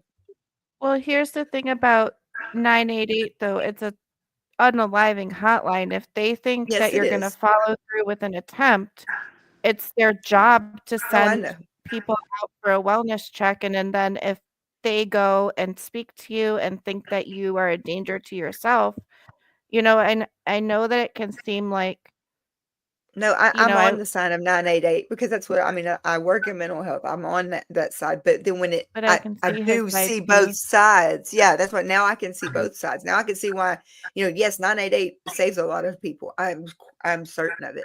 But here you go. You have that one side that you get this, instead of getting somebody that's not trained well enough to sit there in mental health first aid and listen, you may have somebody that jumps the gun or is bored that night and wants some action. I mean, it's going to take some training and lots of training to not have those kind of reactions, Yeah, and I will have to say, I think they've gotten better over time and they weren't 3 numbers when I called. It was a whole 800 number, which is the really hard 800 to call remember. or whatever it was. Yeah. But like when I called, I did not have somebody who was trained well, and they were essentially like, "Well, you should just get a therapist." And I'm like, "I have one. Hello. I'm not going to be calling this number. I have one, and I'm still in crisis, and I'm on medication." Like, the thing, guys, is medication isn't a cure-all. Talk That's not. therapy isn't a cure-all. They're just tools that you use. You have to use the tools. Yeah. And But if you're never you given the have to tools be to ready use, to get the help. And if somebody in crisis has just admitted they have a problem, they might not be ready for someone to fire off like a phone number to a therapist or right. a bunch of steps to follow. And that's the thing, is like holding space for people in that moment. My friends call it our 3 a.m. phone call, right? Mhm. I knew I could have called my therapist. And actually, it was actually like 2 in the morning because I worked night shifts. And I got home late that night. So it's like 2 a.m. I was like, oh my God, I can't be it's the burden thing. I can't be a burden to my therapist at 2 in the morning. I could have. I She's didn't notice my literally, call today. it's She's her literally job, mine too. but when you're in that mindset, and that was it. I was like, if I just delete myself, I won't be a burden anymore. But it didn't occur to me then that my loss would then be a burden, right? Even at 27. Now I'm A 34 and burden I that can really say I was still a kid at 27. a You know, I still burden have that that force, you you made a know. permanent solution for a temporary problem that the rest of us would have to Yeah. live with for the rest of our lives. Yeah. On days like Yeah. Janet says, our generation of parents. Oh yeah. Had a unique position of navigating the online world when we were ourselves had not had to do that as teens. I hope future parent. Me too. And Me too. who we are as human beings eclipses these setbacks by so much. And I hate that so many kids can't see the light that they have inside them. You I know, the know. light that they are in so many people's lives. Sorry, carry on. I know. This is Nico. My kids learn very practically. Logic helps, but examples are quite important. And y'all, what were you saying, Indigo, a while ago about? What were you saying a while ago about? Oh God, you were saying it, and I think I interrupted you, and I did not mean to interrupt you. But there's something you're that fine. no, it's something that it was important. About the Oh, Bible Belt. yeah. So I was just gonna say, like, the more that you research, I wish we just didn't have gender at all. We could all just be aliens. But anyway, the more you research how society created gender roles in different cultures and how they hold up women versus men and all these nuanced things, and then you add religion on top of that, which adds a whole nother layer of Oh yeah. how you're supposed to appear. And there's great things about I've been down to the Bible Belt for some mission projects and stuff, and you know, people are like, "Go come and drink some sweet tea." I'm like, "Okay, I'll Yep. need like 10 new fillings. It's really sweet tea, guys." Yep. But like, Mhm. you know, I love my sweet tea. they'll go, "Oh, what are you doing? Are you here for a mission? Come over to dinner," and they'll cook like 20 people dinner. That's Yep. amazing. But That's the lifestyle. the pressure you have as an individual to fit the image of a Christian can really affect kids trying to find their identity if that identity doesn't fit a strict.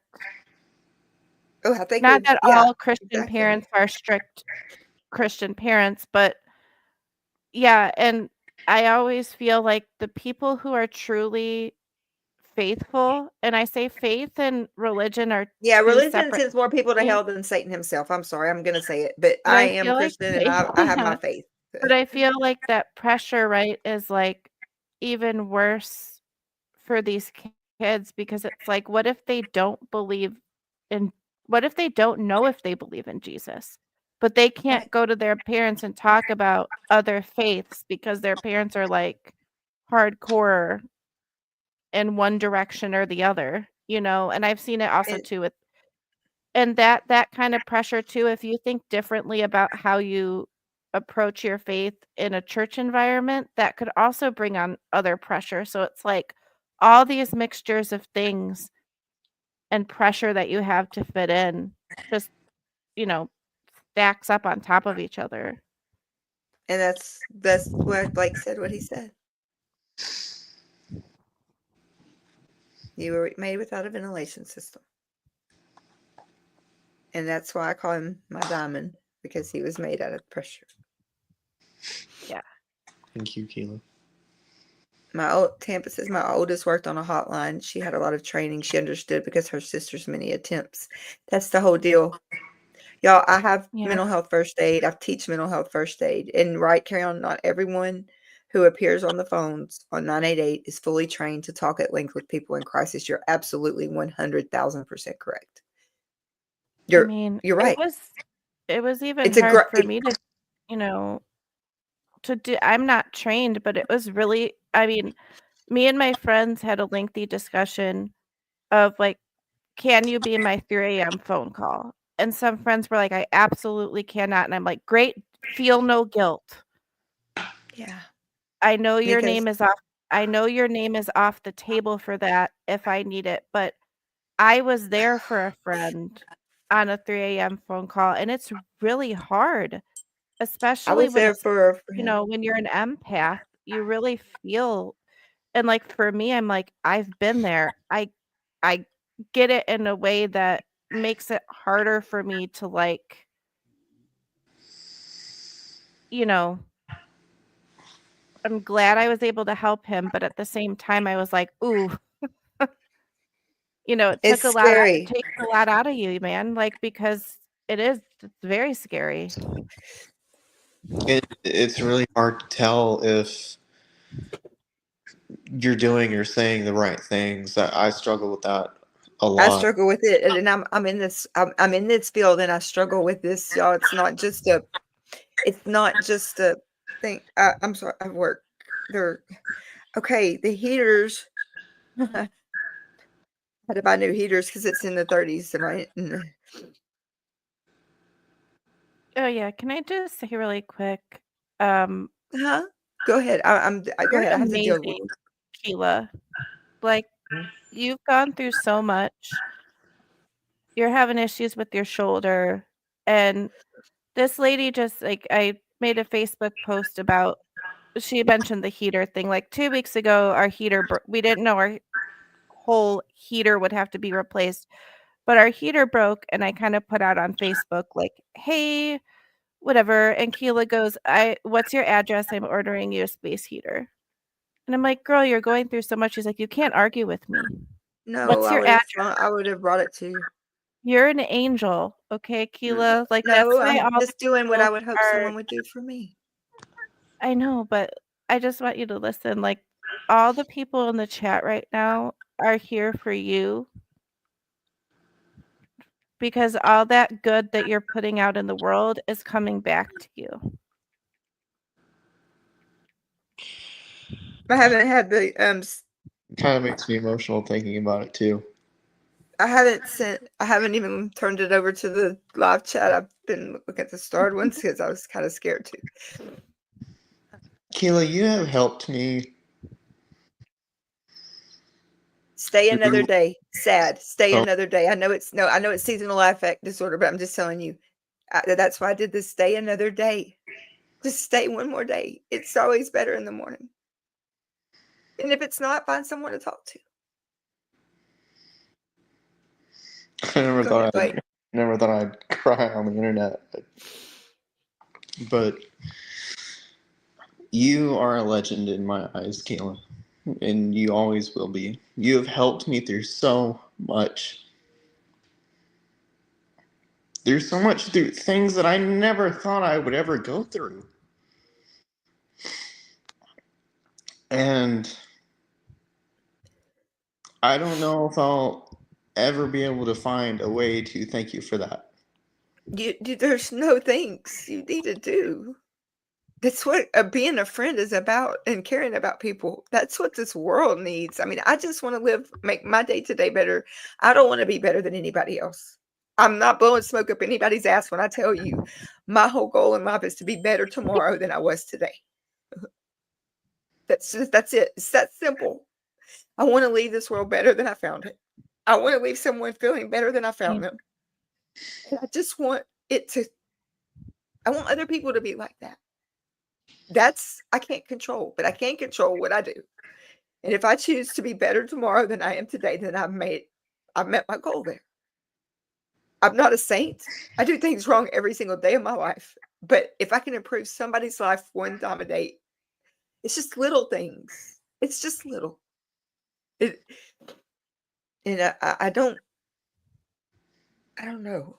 I don't know. Maybe it's just all the pressure and the shit that I've been through my whole life. But you know what? This life it's a good life. It might be a shitty ass way to get here, but I'm here and I've got it. Yeah. I Everyone mean, and knows look, that my life is better because you are in it. same. You've taught me a lot. Nico, right? You didn't want him having the last word about your mental health. That's the part too. And I think too, like, Benito, you're right about this. I don't. Yeah. And I think the more we talk about this and the more we like people in this chat too, like, can we just say that Tampa B is like a freaking angel? Mhm. Like, You're right. she's been through so much shit, and Oh, yet I she know, still right? has a Hey, heart Brian. to reach out and support people. And I'm just really glad she came back. Okay. Okay. So you can You say you know? can read that now. You can read that. My mom told me after we both pass and meet again, we'll know each other just by our energy, no body required. I 100% believe that. And She'll tell you why right now. one of my favorite Bible verses is about how, like the footsteps in the sand thing. Yes. But I often wonder too, like if when you do when they have you start trying to heal your younger self in therapy, or at least the therapists I've been, the visualization they ask is, um, like if your younger self fell down and needed to be carried, would you carry them? And I'm like, yes. Like, why Yes. wouldn't I carry an Yes. injured child? But it's that image of like taking that care and love that you put into other people and knowing that you're worthy of it yourself.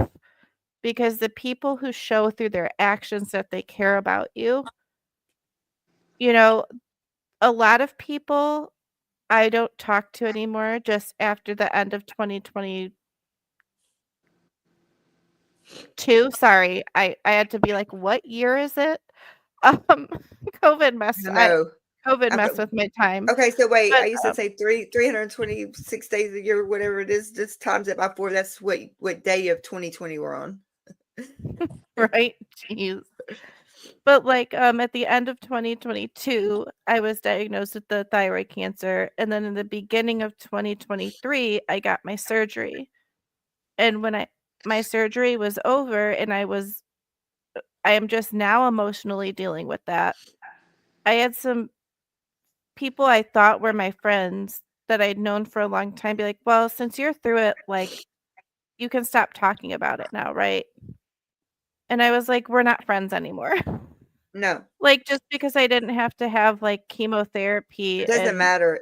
stuff It for, doesn't matter. like, You should have been 5, able to talk you know about what I that. mean? Like, it's just Yeah. it just showed people's true colors, and I think that's the thing is, like, people with good prisms inside them that show all the light don't need to go around saying that they're good people. That's They right. show it with their Their actions. actions. And it just I'm gonna breaks let my you heart tell that this story now. so many good people in our chat, I'm gonna let you tell your story now, Haley. What oh, you the what texted I me. I texted think you I'm about, okay. Yeah. This right here kind of makes me but think you of it. Just yeah. Yeah. So I told Keela that, I had a dream 2 nights ago that I was in the woods, and, actually, when she showed me a picture of Dylan, I was like, "Oh my gosh," because I was just in the yeah. woods playing with squirrels, and Dylan showed up, and he said, "Tell Mammy I know that her heart is hurting right now, um, but I love her and I'm so proud of her, and, I'm still with her even though she can't see me." Thank you for that. My friend that got killed in a Yeah. car wreck, Taylor. I had that was my last dream. Was last year. It was her. But I called her mom the next morning and I said, Kayla, you have to listen. I heard from Taylor. I believe that Yeah. 100% because I heard from Taylor. Yeah. The night I before discovered brother my passed. medium powers when I was young. So. As a hard atheist, I have a very critical view of religion. I would much rather to live in a secular nation, but I'm willing to compromise on having one where freedom of religion is truly respected. I agree with you. Nico, I love you all so much. My heart is so full when I'm with all of you around. I adore this compassionate, empathetic group. So do I. Me too. Me too. So do I.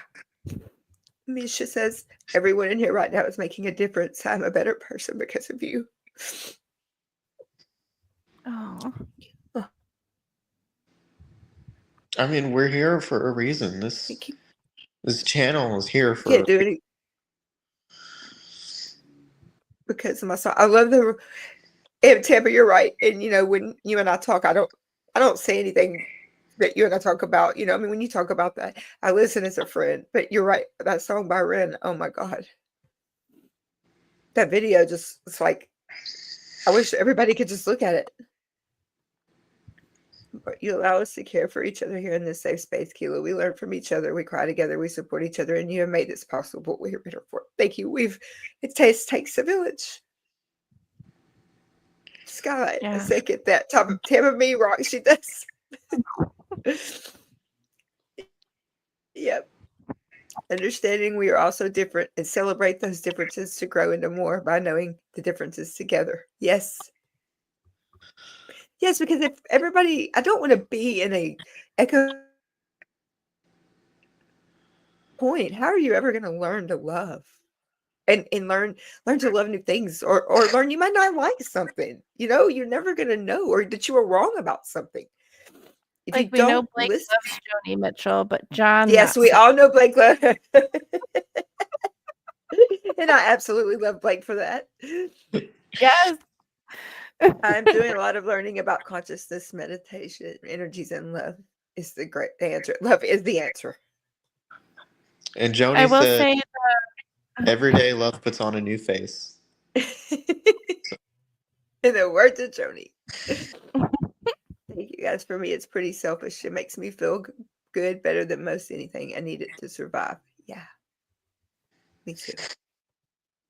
connection, no way I could right? ever I forget mean, people have a different way of saying it, but a lot of people I know who are getting over addiction say, you know, the cure for addiction isn't sobriety, it's connection. I mean, yes, Right. the goal is to be sober, but the Right. connections you make and the support that you receive from people, and it's like when you have deep grief inside you, nothing can ever fill the space, but little by little you get the joy back Yeah. about the person that you lost, right? Oh, You're able absolutely. to think about them without crying all the time, but like Yeah. crying is fine. Yeah, like Whatever. today I Like, lost it, you know, and yesterday I didn't. But I knew that today was coming. But tomorrow's actually the hardest day because tomorrow, that many, 8 years ago, I was actually having to go grab my child that I could not take her pain away. And there's nothing worse than that feeling that you cannot do anything to make your child stop hurting because you can't make them because they just lost their child. That is something I couldn't.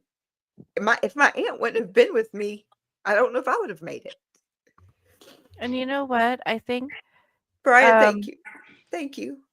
I think the mods, the group that you chose to mod, especially with John, like he's had a loss of Yes. a child and you've lost Dylan, and like Yeah. you make these connect. The universe puts people in your orbit to help you heal without you having to ask. You know, I and I'm believe that. learning that. I'm learning that a lot through you guys. Yeah. And I spent 2017, 2018 in the hospital and saw so many doctors. If I meet one now and I get even the smallest ick or pushback, I refuse treatment, get a new doctor. That could be so freaking mad. Oh my God. I have to agree with you on that. I'm sorry. I have to too. Like, Yeah. man, I had to get a whole new doctor to listen to me to even acknowledge my throat Yeah. had a problem. Like, I get that. I know you're screaming. You know what's wrong with you. I was screaming. I know what's wrong with me. Something is wrong. And, you like, nobody listens until now. Well, maybe it was part of my fault because I thought, like if I went right when it started happening, that they would just tell me that, oh, you're just not through your recovery or whatever. But you know what? Yes, I knew when my physical therapist actually felt the stuff coming back, and he worked for 6 weeks and couldn't get anything to work. I had to call my neurosurgeon back because I didn't even tell my mom when my hands stopped working and my arms, like the shoulder is just gone. And they were like, "Why did you wait so long?" I'm like, because if I would have went any earlier, I would have been ignored. And I hate that because I can't stand where I'm at now. It's kind of like I was mentioning Tequila offline. Her and I have very different in many ways, but we have connected over common passion of mental health that makes my heart smile. Yes, and I love you with all my heart. We do love you. I will be needing you all the day after Christmas. It will be 2 years after losing Christina. It has helped. It's been such a surreal mixture of bittersweet joy. I mean it when I say you all have helped me. We're here. We will be here. We will be here. Carry on. Keely, you're right. I've lost 2 sisters. As horrendous as that has been, I cannot imagine what my mother went through and continues to go through. I'm a mother and I feel for her. My mom always said that now I'm back in the live chat. I'm sorry. My mom said that her worst fear was burying her child. That's her worst fear. She had to watch her brother do it, her sister do it. She's had to watch my sister's husband, her in-laws do it when he deleted himself. And she said the worst thing that she can't even imagine burying a child. She said, I can't do it. And I can't even imagine that. And when I was in a coma for 3 weeks in 2013, and they didn't think I was going to make it, and they called everybody into the house. I was on hospice, and they called everybody. And I mean, when you're opening your eyes and the monster that you've despised your entire life is standing in the room with you, you think you've died and went to hell. You're like, what did I do wrong? Literally, that's what my first vision of opening my eyes after 3 weeks was, the monster that did everything to me when I was a child, and I thought I had died and went to hell. That's truly the first time I think I've ever spoke this out loud. And I started waking up and coming up, and all the family was there, and I'm like, what's going on? I didn't understand. I was out of it. I mean, I went to my sister's house, and then I don't know what happened. I mean, I do now, but I mean, I didn't at that time. And my mom never laughed. I mean, never cried. Not once. She never shed a tear. And my mom, that's where I got my faith from. It's my mom. My mom's, she's very strong in her faith. And I do get that from her. And she said, my sister called her a cold-hearted bitch because she wasn't crying or she wasn't upset. She said, God told me I'm not burying my child, and I'm not burying my child. And that's what she stood on, and I believe that's why I'm still here today. Yeah. So, I don't know. I just thank all of you for being here. I wouldn't miss it for the world.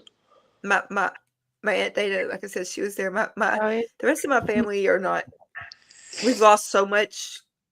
Every one of my sisters has lost a husband, guys, but me. Every one of them. My mom's lost one. It's like if a man gets out alive in my family, they're lucky. I'm not. Sorry, that was a joke. I mean, for real though, appropriate time to that's what they giggle. always say. My ex-husband, Sorry. he said, "Oh my God, I made it out alive." Because I mean, it's like freaking Black Widows or something. And I'm like, I shit. think, I guess because I believe in reincarnation, in general.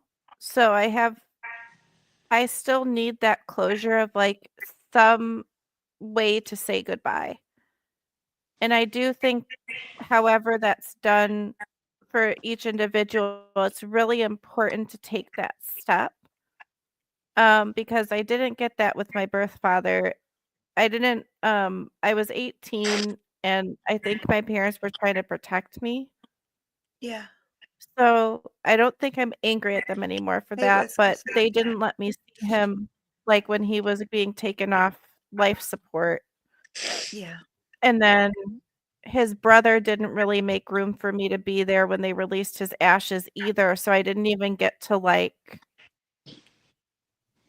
have that, and I think I versus have my to have the birth mom, closure too. like, I helped clean out her apartment, I went to her funeral, but I don't remember it. Like, I disassociated because it was a huge loss, that was Yeah. my mom, one of them anyway, and I think it's that part of your heart knows that they're still there. Um, like little ways that you do things might be similar to them, or um, I'm big into smells. Like I notice smells a lot, and so sometimes I would be like, "Why does it smell like her favorite flower in the middle of the Yeah. dead ass winter?" And someone's That's like, kind of how I am. "Because you're And intuiting her spirit is." that's like if I get a cramp and I always run I and don't get believe that we're physically ever alone, but I get a cramp I get cramps really bad in my muscles and stuff like my legs and stuff, and I don't know why it is this since my legs started swelling after the surgery. And it's like I I'll try to make it to the without waking Daryl up, poor thing. I'll try to make it through the bedroom and out the door and into the icebox and grab pickle juice, and every single time I think of Daryl, it's just like all this time it's just pickles, I mean, it's so crazy. For me and my family, we like to kind of indicate that presence or memory, I think, uh, through red birds, that are off season for them, Cardinals, when Cardinals are around, or Cardinals are near are here, angels are near. or white lilies Yes. that sprout out. That seemed to be something that started with my great grandmother, and we could see them sprouting a whole lot in Yeah. my grandmother's garden. I truly believe that. So, I believe that way I because I think always say, wait, especially the Cardinals, and I mean, I don't know. I've just always been told when Cardinals are here, angels are near, and it's the one you lost, someone you lost. One of my residents I was really close to, and I mean, I traded her ashes for my crystal, her ashes for my crystal candy dish at her celebration of life. So I have her, and he has my crystal candy dish, and but she lived with us for so many years, and that was her home. I had 3 residents ashes up on my desk, and I finally was like, "I gotta go do something with y'all. Y'all can't be in here just watching me work every day." I mean, I talked to them just like they were there every single day, and I'm so lonesome now that they're not in there because we did put them permanents, outside, and I'm like, I wish I would have done that. I feel it kind of was gross. I don't know. I just talked to him. I locked my that's keys okay. in the office one day, and I called Dustin. God love him. He was only 33, and he had cancer, and he went on hospice and stayed with us at home. I mean, in my place, and he died on November 15th of 2019, right before the pandemic hit. And I kept him in my office. I'm telling you, he wanted to go to the beach. He knew he wasn't going to make it, and he wanted to go to the beach. I said, "We can't go to the beach, but what else do you want to do?" And he said, "I want to have a bonfire and a barbecue." And that was the last time he was ever up and ate or out of bed or anything. And we did that, and I'm pushing him in his wheelchair outside towards the bonfire, and I start hearing all my staff and all the employees, everybody, all the residents screaming at me, "Do you try to kill him now?" I'm like, "What?" I'm not thinking he's got his oxygen right there. I'm like, "Oh my God." I'm just trying to get him up to the bonfire. I mean, I was like, "Oh my God, what am I doing?" I was like, "That's it. I think it's far enough." And I kept him in my office until last year. Hi, And he Journey. died at 19. And you know what? I locked my keys in my office and I called his sister. I said, "Where's Dustin?" Would just get up and unlock the door. She's a nurse, so she's, she's with like me. We could talk about things like that, and it was so incredible to have those connections with the holding their hand when they left this world, and with Dylan, I just didn't. There was nothing left, Yeah. No, and I couldn't it was make hard to myself see my go in birth there. mom like that, but I wanted to share his picture again. Is that okay, y'all? yeah.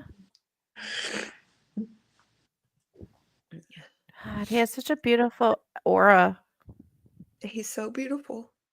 He was so beautiful. Look, my daughter, my son-in-law, and Dylan. Look at his little eyes. Oh, he He kind of was got his looking at his dad's face. daddy. Yep, he looks like his daddy. Yeah, he looks like Dylan. Yeah, But he he has does. Amanda's smile. But yeah, he was. But when he smiled as big as my daughter. And that's the worst part for me of not being able to take her pain away, because I can't take her pain away. There's nothing I can do, and I've had to let go and let God on that one, because I can't take her pain away. But I mean, Yeah. there's all my grandbabies, all of them, right there, and it's in my daughter, and they're still in. That is. He looks sad there. I always look at this picture and think, what was he going through in his mind?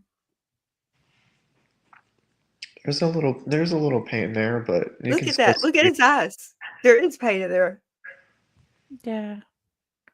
And you I can don't still know. see a big personality though. Yeah. Oh, He he is. look. He is, yeah. Indigo. But look, I mean, that one right there, you wouldn't know that he's in 9th grade now, and that one's pregnant, and that one's just trying to keep it all together, and that one is fixing to get married. Life goes on. Dylan will forever be 13. So, anyway, thank you. Of course. Hey, Sandy. Hey, Journey. Thank you for being here so much. Thank you. Thank you for coming on. After he gave the message Never for you, alone. he wanted us to dance with the you. squirrels. I said, "How the heck am Him I and- gonna dance oh, that with a is. Thank you, squirrel?" Dita.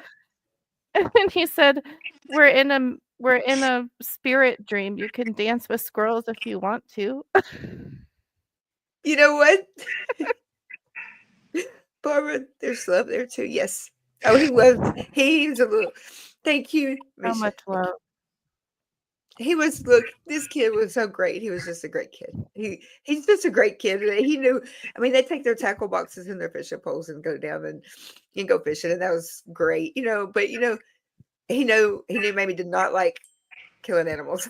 And so they go hunt. I'm like, don't you dare shoot a bird. Don't you dare shoot a squirrel. Just let it live. Don't scare to shoot a rabbit, and he was like, that's what us boys are supposed to be doing. I'm like, I'm not eating that. If you shoot it, you're going to eat every bit of it. I'm like, if you're going to shoot it, because that's the rules down here, in the South. If you shoot it, you eat it. They'll go out there, and I was like, don't you shoot those beautiful birds. Don't you shoot those birds. You shoot it, you're going to eat it. My grandmother taught my grandfather that lesson one time. He Oh, yeah. had shot a prairie dog. Oh. He ate that prairie dog. Oh, my gosh.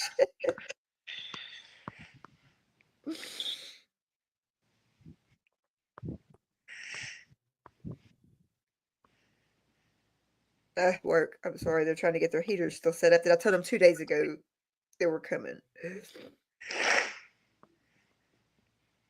Okay. Doesn't it's just like everyone in this chat sharing memories. Like the worst part of the beginning of grief is that it hurts to remember.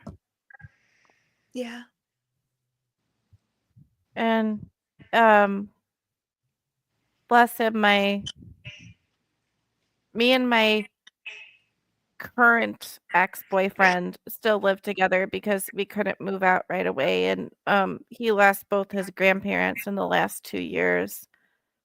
So the holidays are like the worst time for him right now.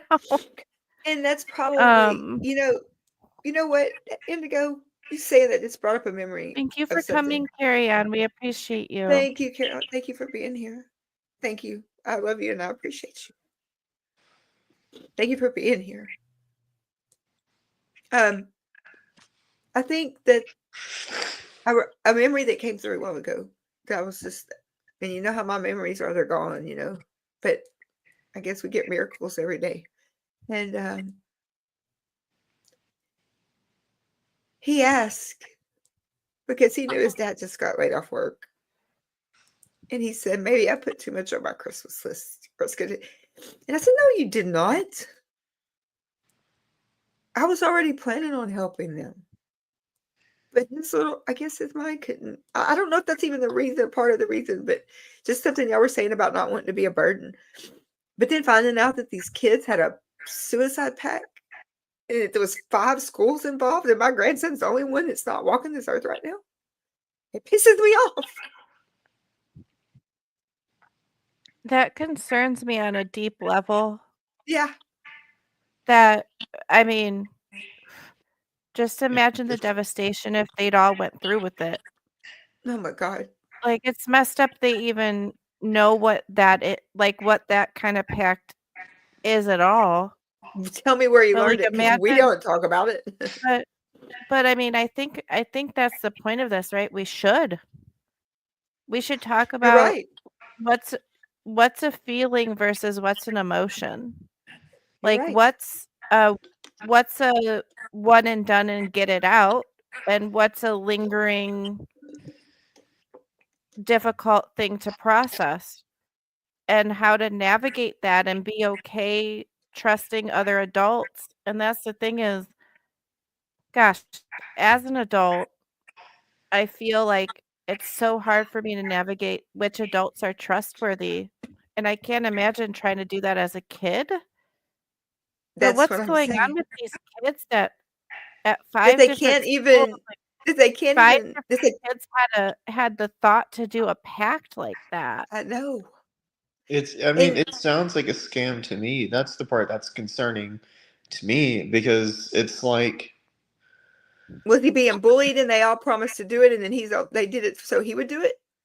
I don't know. yeah, It took weeks for them to get any information. Could your grandson's energy could be your grandson's energy is still around you, giving you strength to talk about him, his story, and get other people talking, raising awareness, and possibly saving another team's life. And Barbie, that would be the best outcome that this could ever be, is if his story saved somebody's life. Absolutely. And you know what? And I think that's the thing is, if we don't talk about it, then we're part of the problem. We are. Right? I mean, like, talking about my own trauma and, like, going to therapy and digging down into, like, what gave me that feeling, I was like, nothing my parents did or didn't say or do made me feel that way. Like, it wasn't them necessarily. It was a combination of, I guess, my world at the time, which I guess would have been school and whatever, and me always having this view that adults' problems are more important than mine. I don't know, like, understand. nobody told me that, though. Like, I picked it up subliminally somehow as a child and, like, And internalized see, that. I guess me knowing what kind of family that we have, I mean, knowing that the family that we have is there wasn't, I'm not going to say there wasn't a need. Okay. I'm not going to say that, but living in the South on a red dirt road or or white rock road. And the only thing you had to worry about, is if you had enough shells for your gun or enough hooks or for your tackle for your fishing, or bait. And it was just like, they went to school. We picked them up. They, like I said, but it's really hard when you have like K through 12 in one school because you have so much more that the older children, the older kids are doing to the younger kids. Because I mean, my granddaughter, that's the one that's married and pregnant, my oldest granddaughter, she went to that, the school, and she's just like, she quit cheerleading because of it. She was just like, and I went to those schools when I lived with my grandmother over there one year, and it's K through 12th grade, and the kids are mean. The older kids are mean to the younger kids. There's a reason that they separate them. And I had a similar upbringing to living in Oklahoma. That was, that same safe space of doing crazy stuff outside like that. That was 2 hours away from me. I got to be there almost every weekend. Yeah. And it was hard knowing that I would have to go back to reality as soon as Monday came around. And then Yeah. moving to New Mexico, it was like the worst culture shock ever. Yeah. Everything was different, but so much so that it was overwhelming, and like I still feel like I never healed from that. I certainly don't stop talking about it because I mean that sense of identity agree and with you. belonging is still very much rooted in Oklahoma because I mean that place is my safe space. Yeah. But it was also difficult. That Southern upbringing was kind of difficult for the fact It that is. it's very strong, like Yeah. anti-negativity kind of culture. Like It is. Look, we have 3 separate buildings for pre-K through high school in the same small buildings at Streams. Yes. And yes. Same land. I mean, like literally you had K through 6 and then 7th and 8th, and then upstairs was 9th through 12th. And And I think that the challenge of navigating, I think maybe I just dealt with so much loss at such a young age that one day in college, I was like, why am I miserable?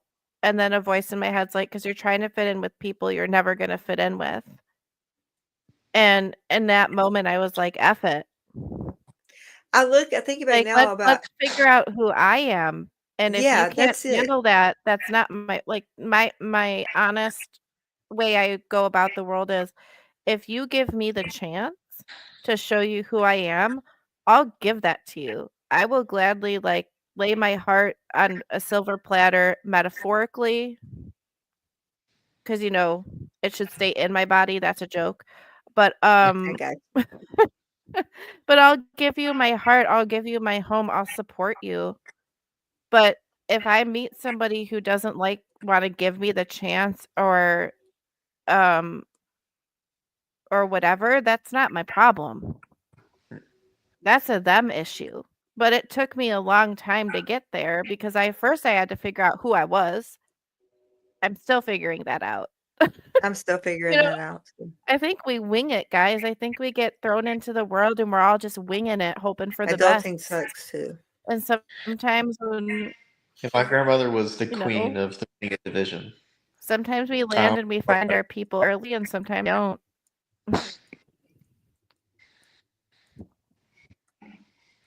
Wait, hang on. Okay, so Oh my Barbara gosh. says, Meanwhile, I'm my, here like my graduating class was like 900 people. see the school over here where I went to school, we have like pre-KK, and then there's first, second, third, then there's fourth, fifth, sixth, and there's seventh, eighth, then there's ninth, 10th, 11th, 12th. Yeah, there's like I mean, it's huge where I graduated from. My oldest daughter, yeah, that's a lot. And I wanted to see this, Nico. I went to 7th through 12th in the town that started it because of the atrocities committed against the kids. Wow, Nico. We all heard of Orange Shirt Day for Indigenous Children. Wow. Wow. Take care of our hearts when we give it to you. For so long, we forgot that part. Sorry. It's the truth.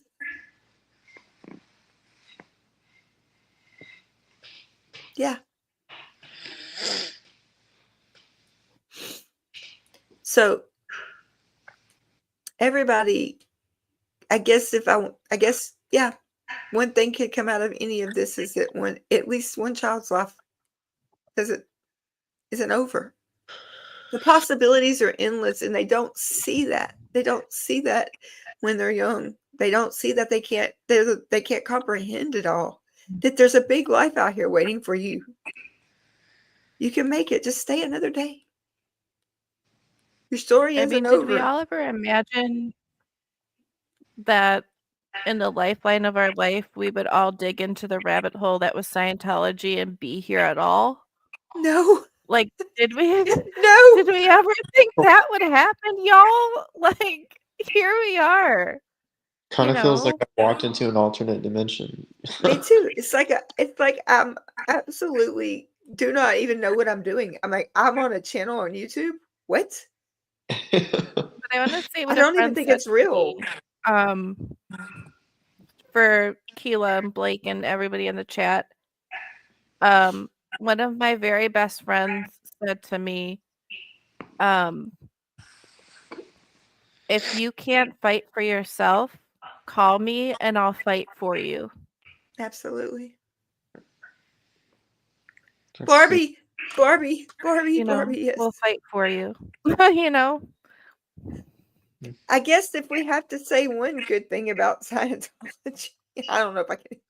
It brought us to okay. It It brought brought us us together. together. Okay. I feel the But we made exact the choice to way, stay. Barbara.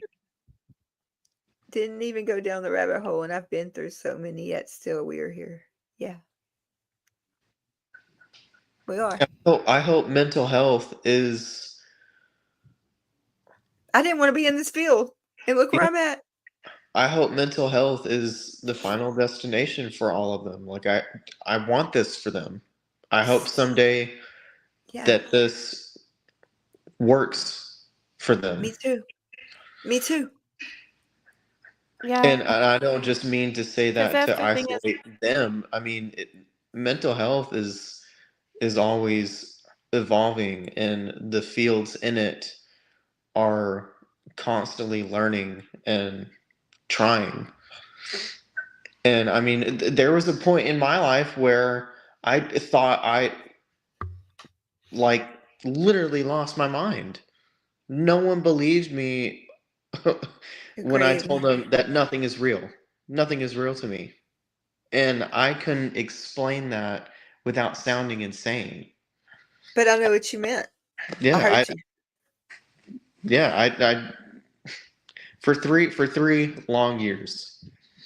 Oh, Nico, wait. I like this. Look. What a wicked web we all weaved and been through. I went from one cult to the next. Hit up the Mormons. That was a whole rabbit hole. And then one of them was talking to or about or mentioned Scientology, and I was like, never heard of it. Like, I literally had not ever heard of it till the documentary. Like, it was just not in my periphery at all. I think the first time I had ever heard of it, we took a trip to Clearwater, of course, to see some family relatives, and they had this really nice condo, which looking back on it now, I think was intentionally chosen because you peeked out every window and all of it was just like this over glorified castle. Just couldn't be more pretentious and pompous, like this giant Thor. It's like this giant, like gaudy sore thumb sticking up in the middle of Clearwater. It's like so out of place, and at the time. I was like, I cannot believe that someone would call that a church. Like, it's not even. I don't know. I've never understood big churches, but I was like, I always got the vibe that that was not church. It was like the farthest thing from it. I know this is going to sound like the weirdest thing to be irrationally angry at them for, but I say irrational because I feel like the elder and child abuse rational anger. Oh, I'm yeah. irrationally angry how they ruined the Fort Harrison Hotel. Right? Like, that was a I landmark have Dylan's other building grandma. of Dylan's other amazing grandma. architecture, and they freaking ruined it. Hmm. I know that's, I said irrational. That's why I said I feel a little irrational. Like, you bought I up this totally get it. beautiful property and then you like abusively shove people in there, don't let them eat, like don't let them sleep, and just let all this beautiful architecture and metalwork Yeah. and history go down the Sorry. drain. I told someone recently that Scientology should be burned to the ground and have its ashes vaporized. Like it should not exist. Well, and I No. also hope too that by us discussing this, like wrapping around to the deletion stuff, like, does it break everybody's heart that if you like just listen to the survivors talk, they all have had like a self-deletion attempt before the age of 22? Hmm. And like Yeah. when you read Jenna's book, she has such this kind of light, beautiful way of like putting forward the most horrific things that happened to her. And I think it's just her, like the way that she writes it. And then I had to backtrack and be like, wait, girl, they locked you in a room and you tried to jump out like a high window. That's not good. That's not good. And then you hear I'm doing Nora say, you know, she survived an attempt. Like that thread runs through there too. yeah, and I'm And doing they a were I kids. haven't told any of y'all yet that They I'm were getting the kids in information a for horrific situation. um let me see, I've got it on right here. Lisa McPherson. I have, her day's coming up. Her anniversary's coming up. And December 5th. Yeah. And I'm gonna do I'm I gonna have try to go out there and Are you? Well, I have yeah, I have I took the day off to go out to the Oregon. I just gotta get a good picture of her printed out so I could take it with me. I've got If it's not a too bunch of the cold. information, but I'm going to at least run a story for her in memory. Oh, well, you know what? They don't own that, Barbara. You can go do whatever you want to do. Give me a break. I'm not trying to be ugly, but Barbara, College you are so much more special. Hi, You do College what Level you need to Hogwarts. do. Good to see you.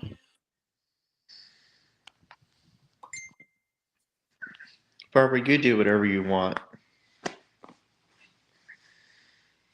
Her Oh my grandma, gosh. Dylan's other grandma said, Yeah.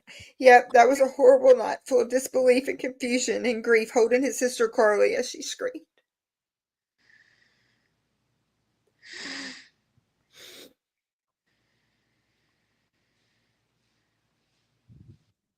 I'm so sorry, Keela.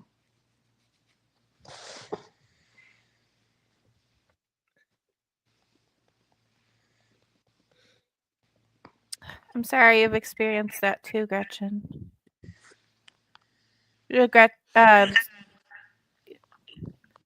Was saying, I hear you, Blake. For me, I've been through periods where it feels like I'm walking around in someone else's life feeling detached and numb. It is surreal. I love you too. Mm. When you were talking about your experiences. Yeah. I'm sorry, this is Dylan's other grandma.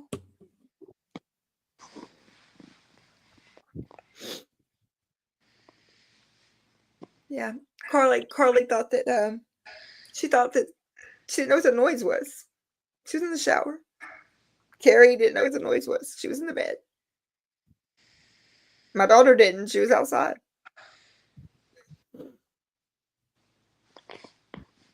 Yeah. Maybe that is because I link the word with the emotional pain of having someone I know do it. Me too, Scott, and not just one.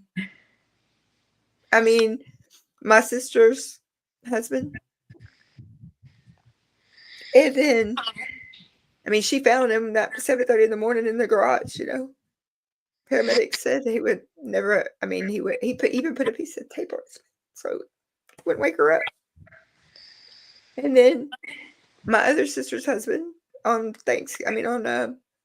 on Valentine's Day, his ride to work went in to try to get him up, and he was gone. I'm telling you, if you're a man and you make it out of my family, I guess you made it.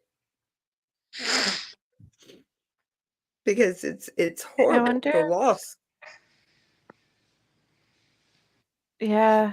You know, and I like to say this as someone who Skylight, I know I oh, thought about I'm you. so so much. sorry, Sky. Yeah, I knew that. No, Thanksgiving is just like the holidays. It's just the hardest imagine- time because Today's the day after Thanksgiving. It should just feel weird for you, Skylight. And I knew that, like I said, she said, I don't remember much about the evening. My anxiety was wacko, and just consoling Amanda was horrendous. So that's how I feel today. Our daughter, you just can't. This is her birth mom, her real mom. I don't even know how we made it through that. I think we just all had each other. You had ex-wives together holding each other up. You had, you know, it didn't matter. their husbands were there too. I mean, in spirit, but No, The no, I spirits mean, like of- the night of Dylan. No, like my kid. the actual night. Yeah. Yeah, this is. She said my ex-husband being the cop. Yeah. Okay, so I was married and raised Amanda. This is her birth mom. Okay. She raised her until they got divorced, and then Amanda went with her dad, and I had her since then, and then Amanda's birth mom says her ex-husband was the cop working the scene. How small of a town. I can't even imagine what he must have went through. Like, No. it's horrendous. It's just, I mean, if you get into the roots of it, and I wasn't going to try to get into that deep, but I mean, she needs to talk about it too. We're friends. She just moved out. She worked for me. She just left and went back to Louisiana to be with our son because he's his child and him. He left his baby mama, went to Florida with my grandson, and he moved back with him and he needed help, so she went back over there to help him. And she says our kids, I mean, we truly never use the word step. She was amazing. And I just want to say too to anybody, like, when my birth mom died, there was just this anger that I felt anytime someone would try to. Now, not so much anymore, but there's some people I felt that said, "I'm sorry for your loss," because it was like the society's copy paste thing that you say when someone loses somebody. Yeah. But what I find so helpful was one of my friends is like, "I don't know what to say. It's BS. Like, the entire situation's BS. I get why you're upset." Like, I was like, "That's the perfect response."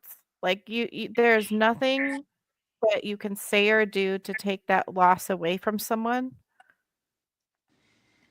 But just hearing that there was someone else on the planet, like a single other person that just understood that I was angry and was just holding space for that anger or whatever I was feeling at the time without judgment was so important. And, they're like, "Hey, if you come to my party next week, I'd love to see you, but if not, that's okay too." Just, like, having people in my life who understood that, like, I might burst into tears randomly. I just lost my freaking birth mom, so You did. yeah. Misha said, look, Misha, I like what Misha put up there. Oh.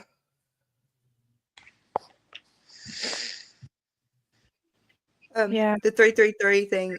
It's so weird that you say that, Misha, because that's my number. And that's even more weird than me and Daryl were in there talking a while ago while we were eating supper. We were doing these stupid trivia things on TikTok, and everything was like 333. I was like, yeah. He was like, one of the things was like, how old was Jesus when he was crucified? And then I said 33. And then it was just like, it's like, three's my lucky number. And now you have 3. That's connection.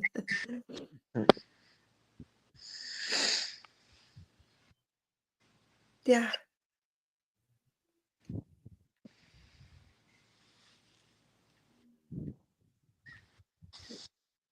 It's just so things are like, it's not, I don't believe in coincidences. I believe things happen the way they're supposed to.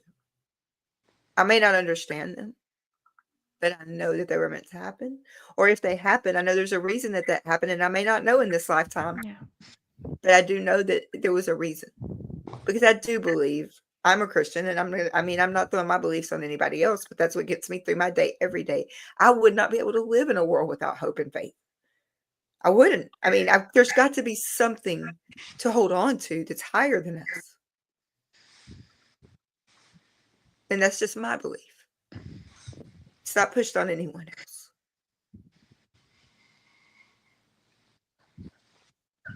Yeah. And to kind of speak on connection, have y'all ever watched that TV show, The Nanny? Yes. Do you remember the episode where Maxwell's wife comes to visit him, and she lets him know that Fran was the woman that she sent to him? Yeah. I feel like Yes. that is a real thing. Yeah. Personally, I do. Yeah, D. Thompson, thank you so much. Thank you all. Yeah, both of you for the super chats are amazing. Thank you so much for that. I don't want anybody to ever think I'm sitting here ignoring anybody. I really appreciate all of you. Say something. I stopped saying I was sorry in those instances, but I have learned that the silence is much worse. I'm here for you. I see you. I hear you. Right. Let me show you right. Thank you, Nico. Yeah, I'm not gonna push my belief. I don't push my beliefs on anybody because who knows if I'm right. I mean, I think that, that's pretty sad, I guess, if you want to look at it that way. I really don't know. But I don't know if I'm right. But I believe that I'm right because I have to put myself into something. I have to hook on, and you have to stand for something or you'll fall for anything. And that's the way I believe for sure in life. I mean, that's been proven time and time again. But here you go. That is where I ground myself in that. And to hold myself to that standard of being a better human being every day, or try to be, or attempting to be, is by doing that. I have to be able to ground myself to there's something I'm reaching for. And so to get there, I have to do what I can do to get there. And that is, you have to have your path and your, I guess for me, I'm just blabbling, but me, that is where I come from. And I don't push my beliefs because I don't even know if I'm right, but I would rather live like I'm right and be wrong than live like I'm wrong and be right. For me, So, I always read between the lines, which I was always taught that it's supposed to be personal. Like It is personal. it I mean, scripture says, only he who finds me with his whole heart. You Yeah. have to be you. It has to be organic. And Yes. a lot of times I would go to church, especially the school that I went to. I would always think, like, Thank you, Ben. are we talking about the same God? Like, like for me, I've always felt like I could feel him, and That's right. You don't have to say it. It's not, yeah, you feel. That's right. That's how I feel. And it, Ben, I like what Ben says right here. Look, Blake, I'm glad to hear that, Keila. I've been dealing with someone who calls themselves Christian and his behavior is anything, but it caused me to start to think it was all BS. I'm heartened by your faith. Thank you. My faith comes from my, I mean, I was taught it, I was brought up in it, but you ground yourself to something, and that found me. And I've never been able to go through life without it. If I didn't have faith, I see. Thank you, Indigo. If I didn't have faith, I don't know where I would be, because it sustains me. And it, like I said, it may be wrong and it may not be wrong, but I would rather live like I'm wrong. I mean, I'd rather live like I'm right and be wrong than the other way around. And that's all I can say. That's for me. And you're right, Blake. You feel it. You feel it. I mean, I listened to Amy Scobie. I have her book, 2 books. Actually, I got her Audible, and then I had her send me one that she autographed when she left Scientology and became a Christian, because she had one moment in her life where it was personal to her, and she knew. And when you know, you know. And if you don't, I mean, like I said, I'm not claiming I'm right, but my actions show who I am inside, and that's all I want. And when all these people were bullying us, and I'm going to just say it, and bullying, and I said I would never say it again, but it hurt to the core, and it made me think more of Dylan than anything, because I was sitting here, and I would sit here, it was a poor, pitiful me, Oh, Tampa, I hope I don't trigger you.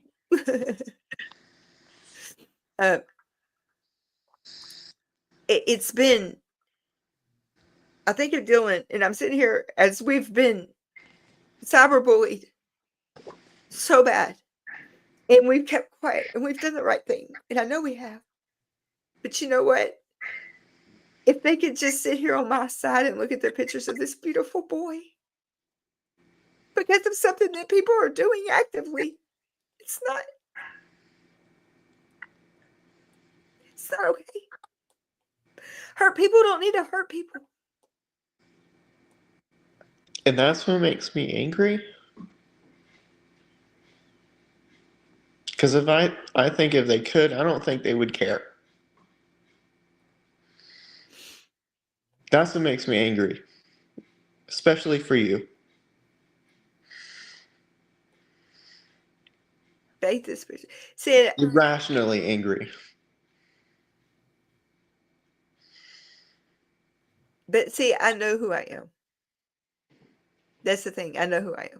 And I want my actions to show who I am. I shouldn't have to say words. I want my actions to reflect who I am. That's what I want. If someone sees me, right now, and they tell me, they don't see any good in me, then you don't see any good in me, and that's fine. Just go your own way. If you don't want to be around me, you don't have to be mean. Just leave. Just go. If you think I'm fake, if you think I'm not, this is what you see. Blake, you've known me for I don't know how many years. What you see is what you get. I've come a long way from where I used to be. I've had my ups and downs, and it's just called life. But And, this we learned a community, lot. we've been through a lot together, and I love everybody in this community. I never thought I would be on a YouTube video saying this. Y'all are the most amazing people. And I'm very grateful. I am too.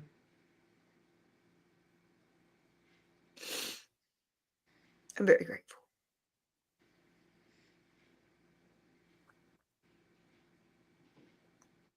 And I'm so happy that y'all were here to see my beautiful grandson. I dealt with that pain, that confusion for 7 months. I was led to believe that what was happening with Christina, that was what happened with Christina. My God knew who I was before I was on the realm. He knew Christina too. That's right. It's amazing how a community can come together like this. Most of us never met, yet the love, compassion, and caring just collides into one on big heart here. It's wonderful, and I agree so much. Nico, for anyone practicing as they see fit, if our values align, wonderful, right? Tampa, yes, you are a gem.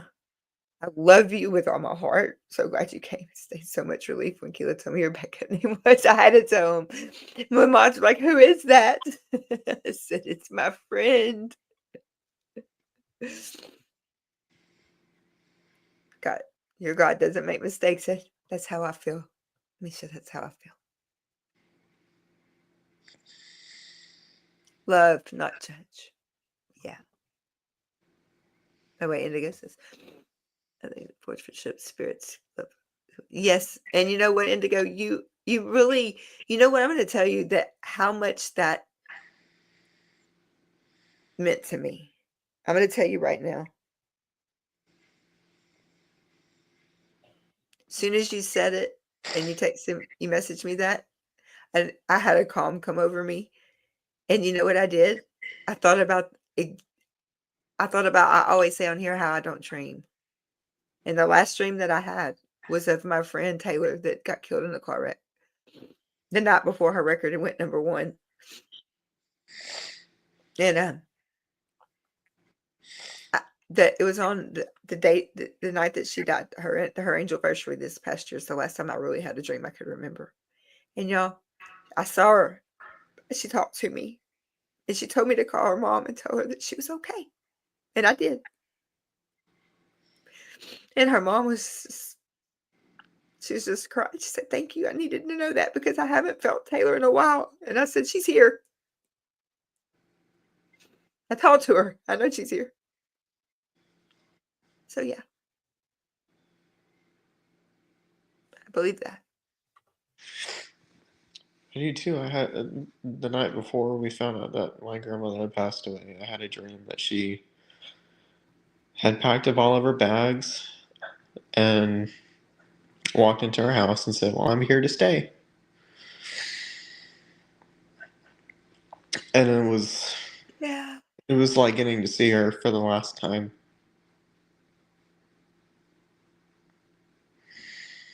Tampa, my mom said it's not my job to judge, only to love unconditionally. What a relief. My mom taught me the same thing.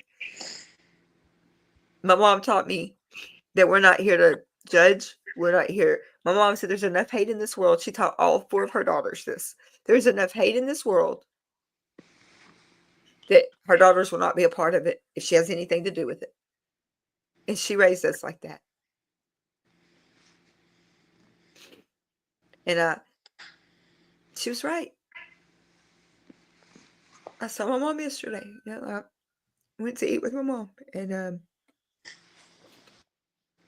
really had a nice time with my mom. I don't have a nice time with the doctor because she tells on me and asks questions that I don't want to hear the answers to and stuff like that. But she's a mom. She does her job. Yeah. Y'all all know the story about the necklace. So my necklace anyway. And it's so, thank you, Marie. Thank you, Marie. Nico, I have my dad's thumbprint on a necklace, and I can't find it. It disappeared. I don't know. I've checked everywhere. So, and Daryl got up and left the house, left me crying, and was gone. And come back with a card that said, "I heard you lost something that was very precious to you, and this is not This is not to replace it, but to remind you how proud I am of you every day with Dad." Because he always see me just going for it, and it was not here anymore. And so he bought me this one. And he said he had to, and he don't even believe in he doesn't believe in. And he said something made me get up and go. He was like, "No, I'm not going to argue with that." A special shout out to Daryl for taking care of our Keela. I'm telling you, he was just like, I had to go. I didn't have a choice. Yeah, I read that he came and sat on the bed in there. He said, and he shut the bedroom door and he walked out. And he's like, "When you get ready, come out." And I was bawling, especially when I read the card and it said, "Love, Dad." I mean, how proud he was of me. So I don't believe anything's by accident. I believe this community was meant to be here. No matter how we got here, we're here. It's definitely needed. And I'll try to be this. Well, no, it's not. I'm not going to give that promise. I can't do that. It won't be the last time you see me cry on here. But this is just a really hard day. And we can do hard things. And I did. And we made it. That's right. One more down.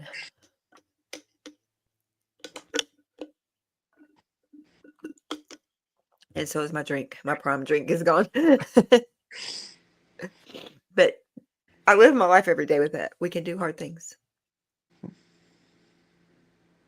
And people to be seen and heard and listened to and loved. That's what it's all about. I know, right? I didn't plan on crying this much. I didn't either. I was trying not to, but it just gave. Tampa, that's how I feel. My dad, we scattered his ashes in his favorite place he wanted them, and that was out there in the pasture with his horses around the tree. I don't. That kind of goes back to that old thing, why are you standing at my grave and weep? I'm not there. So I appreciate y'all more than you'll ever know. There are no words for me to tell you all how much I love you and how much you mean to me and how much everyone has done. I mean, this is divine intervention at its finest, because this couldn't have happened without everything falling into place like it has. So even for the bad and the hard and the mean stuff, I'm thankful for that, because it's got me to where we are now. I believe that too. So thank you all for being here. I'm going to go take my medicine, because as you can see, I'm trying to hold this head up, but it's not working too well. It's shoulder's gone, guys. I'm probably be in surgery next week. So, and then it's Blake and Red and Indigo and Mandy and everybody, and Hamina and John, and everybody's going to be taking over the channel for a while.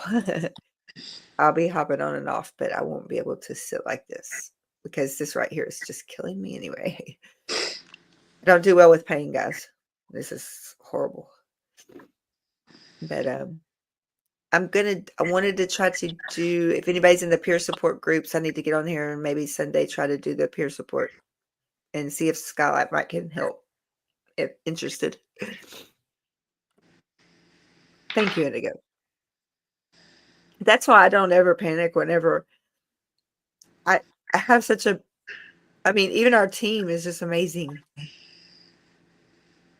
So thank you all. Our family, our subs, our members, our subscribers, just everybody. Thank you. And Blake, thank you for being on here with me. I don't think I could have done this without you. Of course, anytime. I love you all. And I will see y'all tomorrow. I'm going to do something happy tomorrow.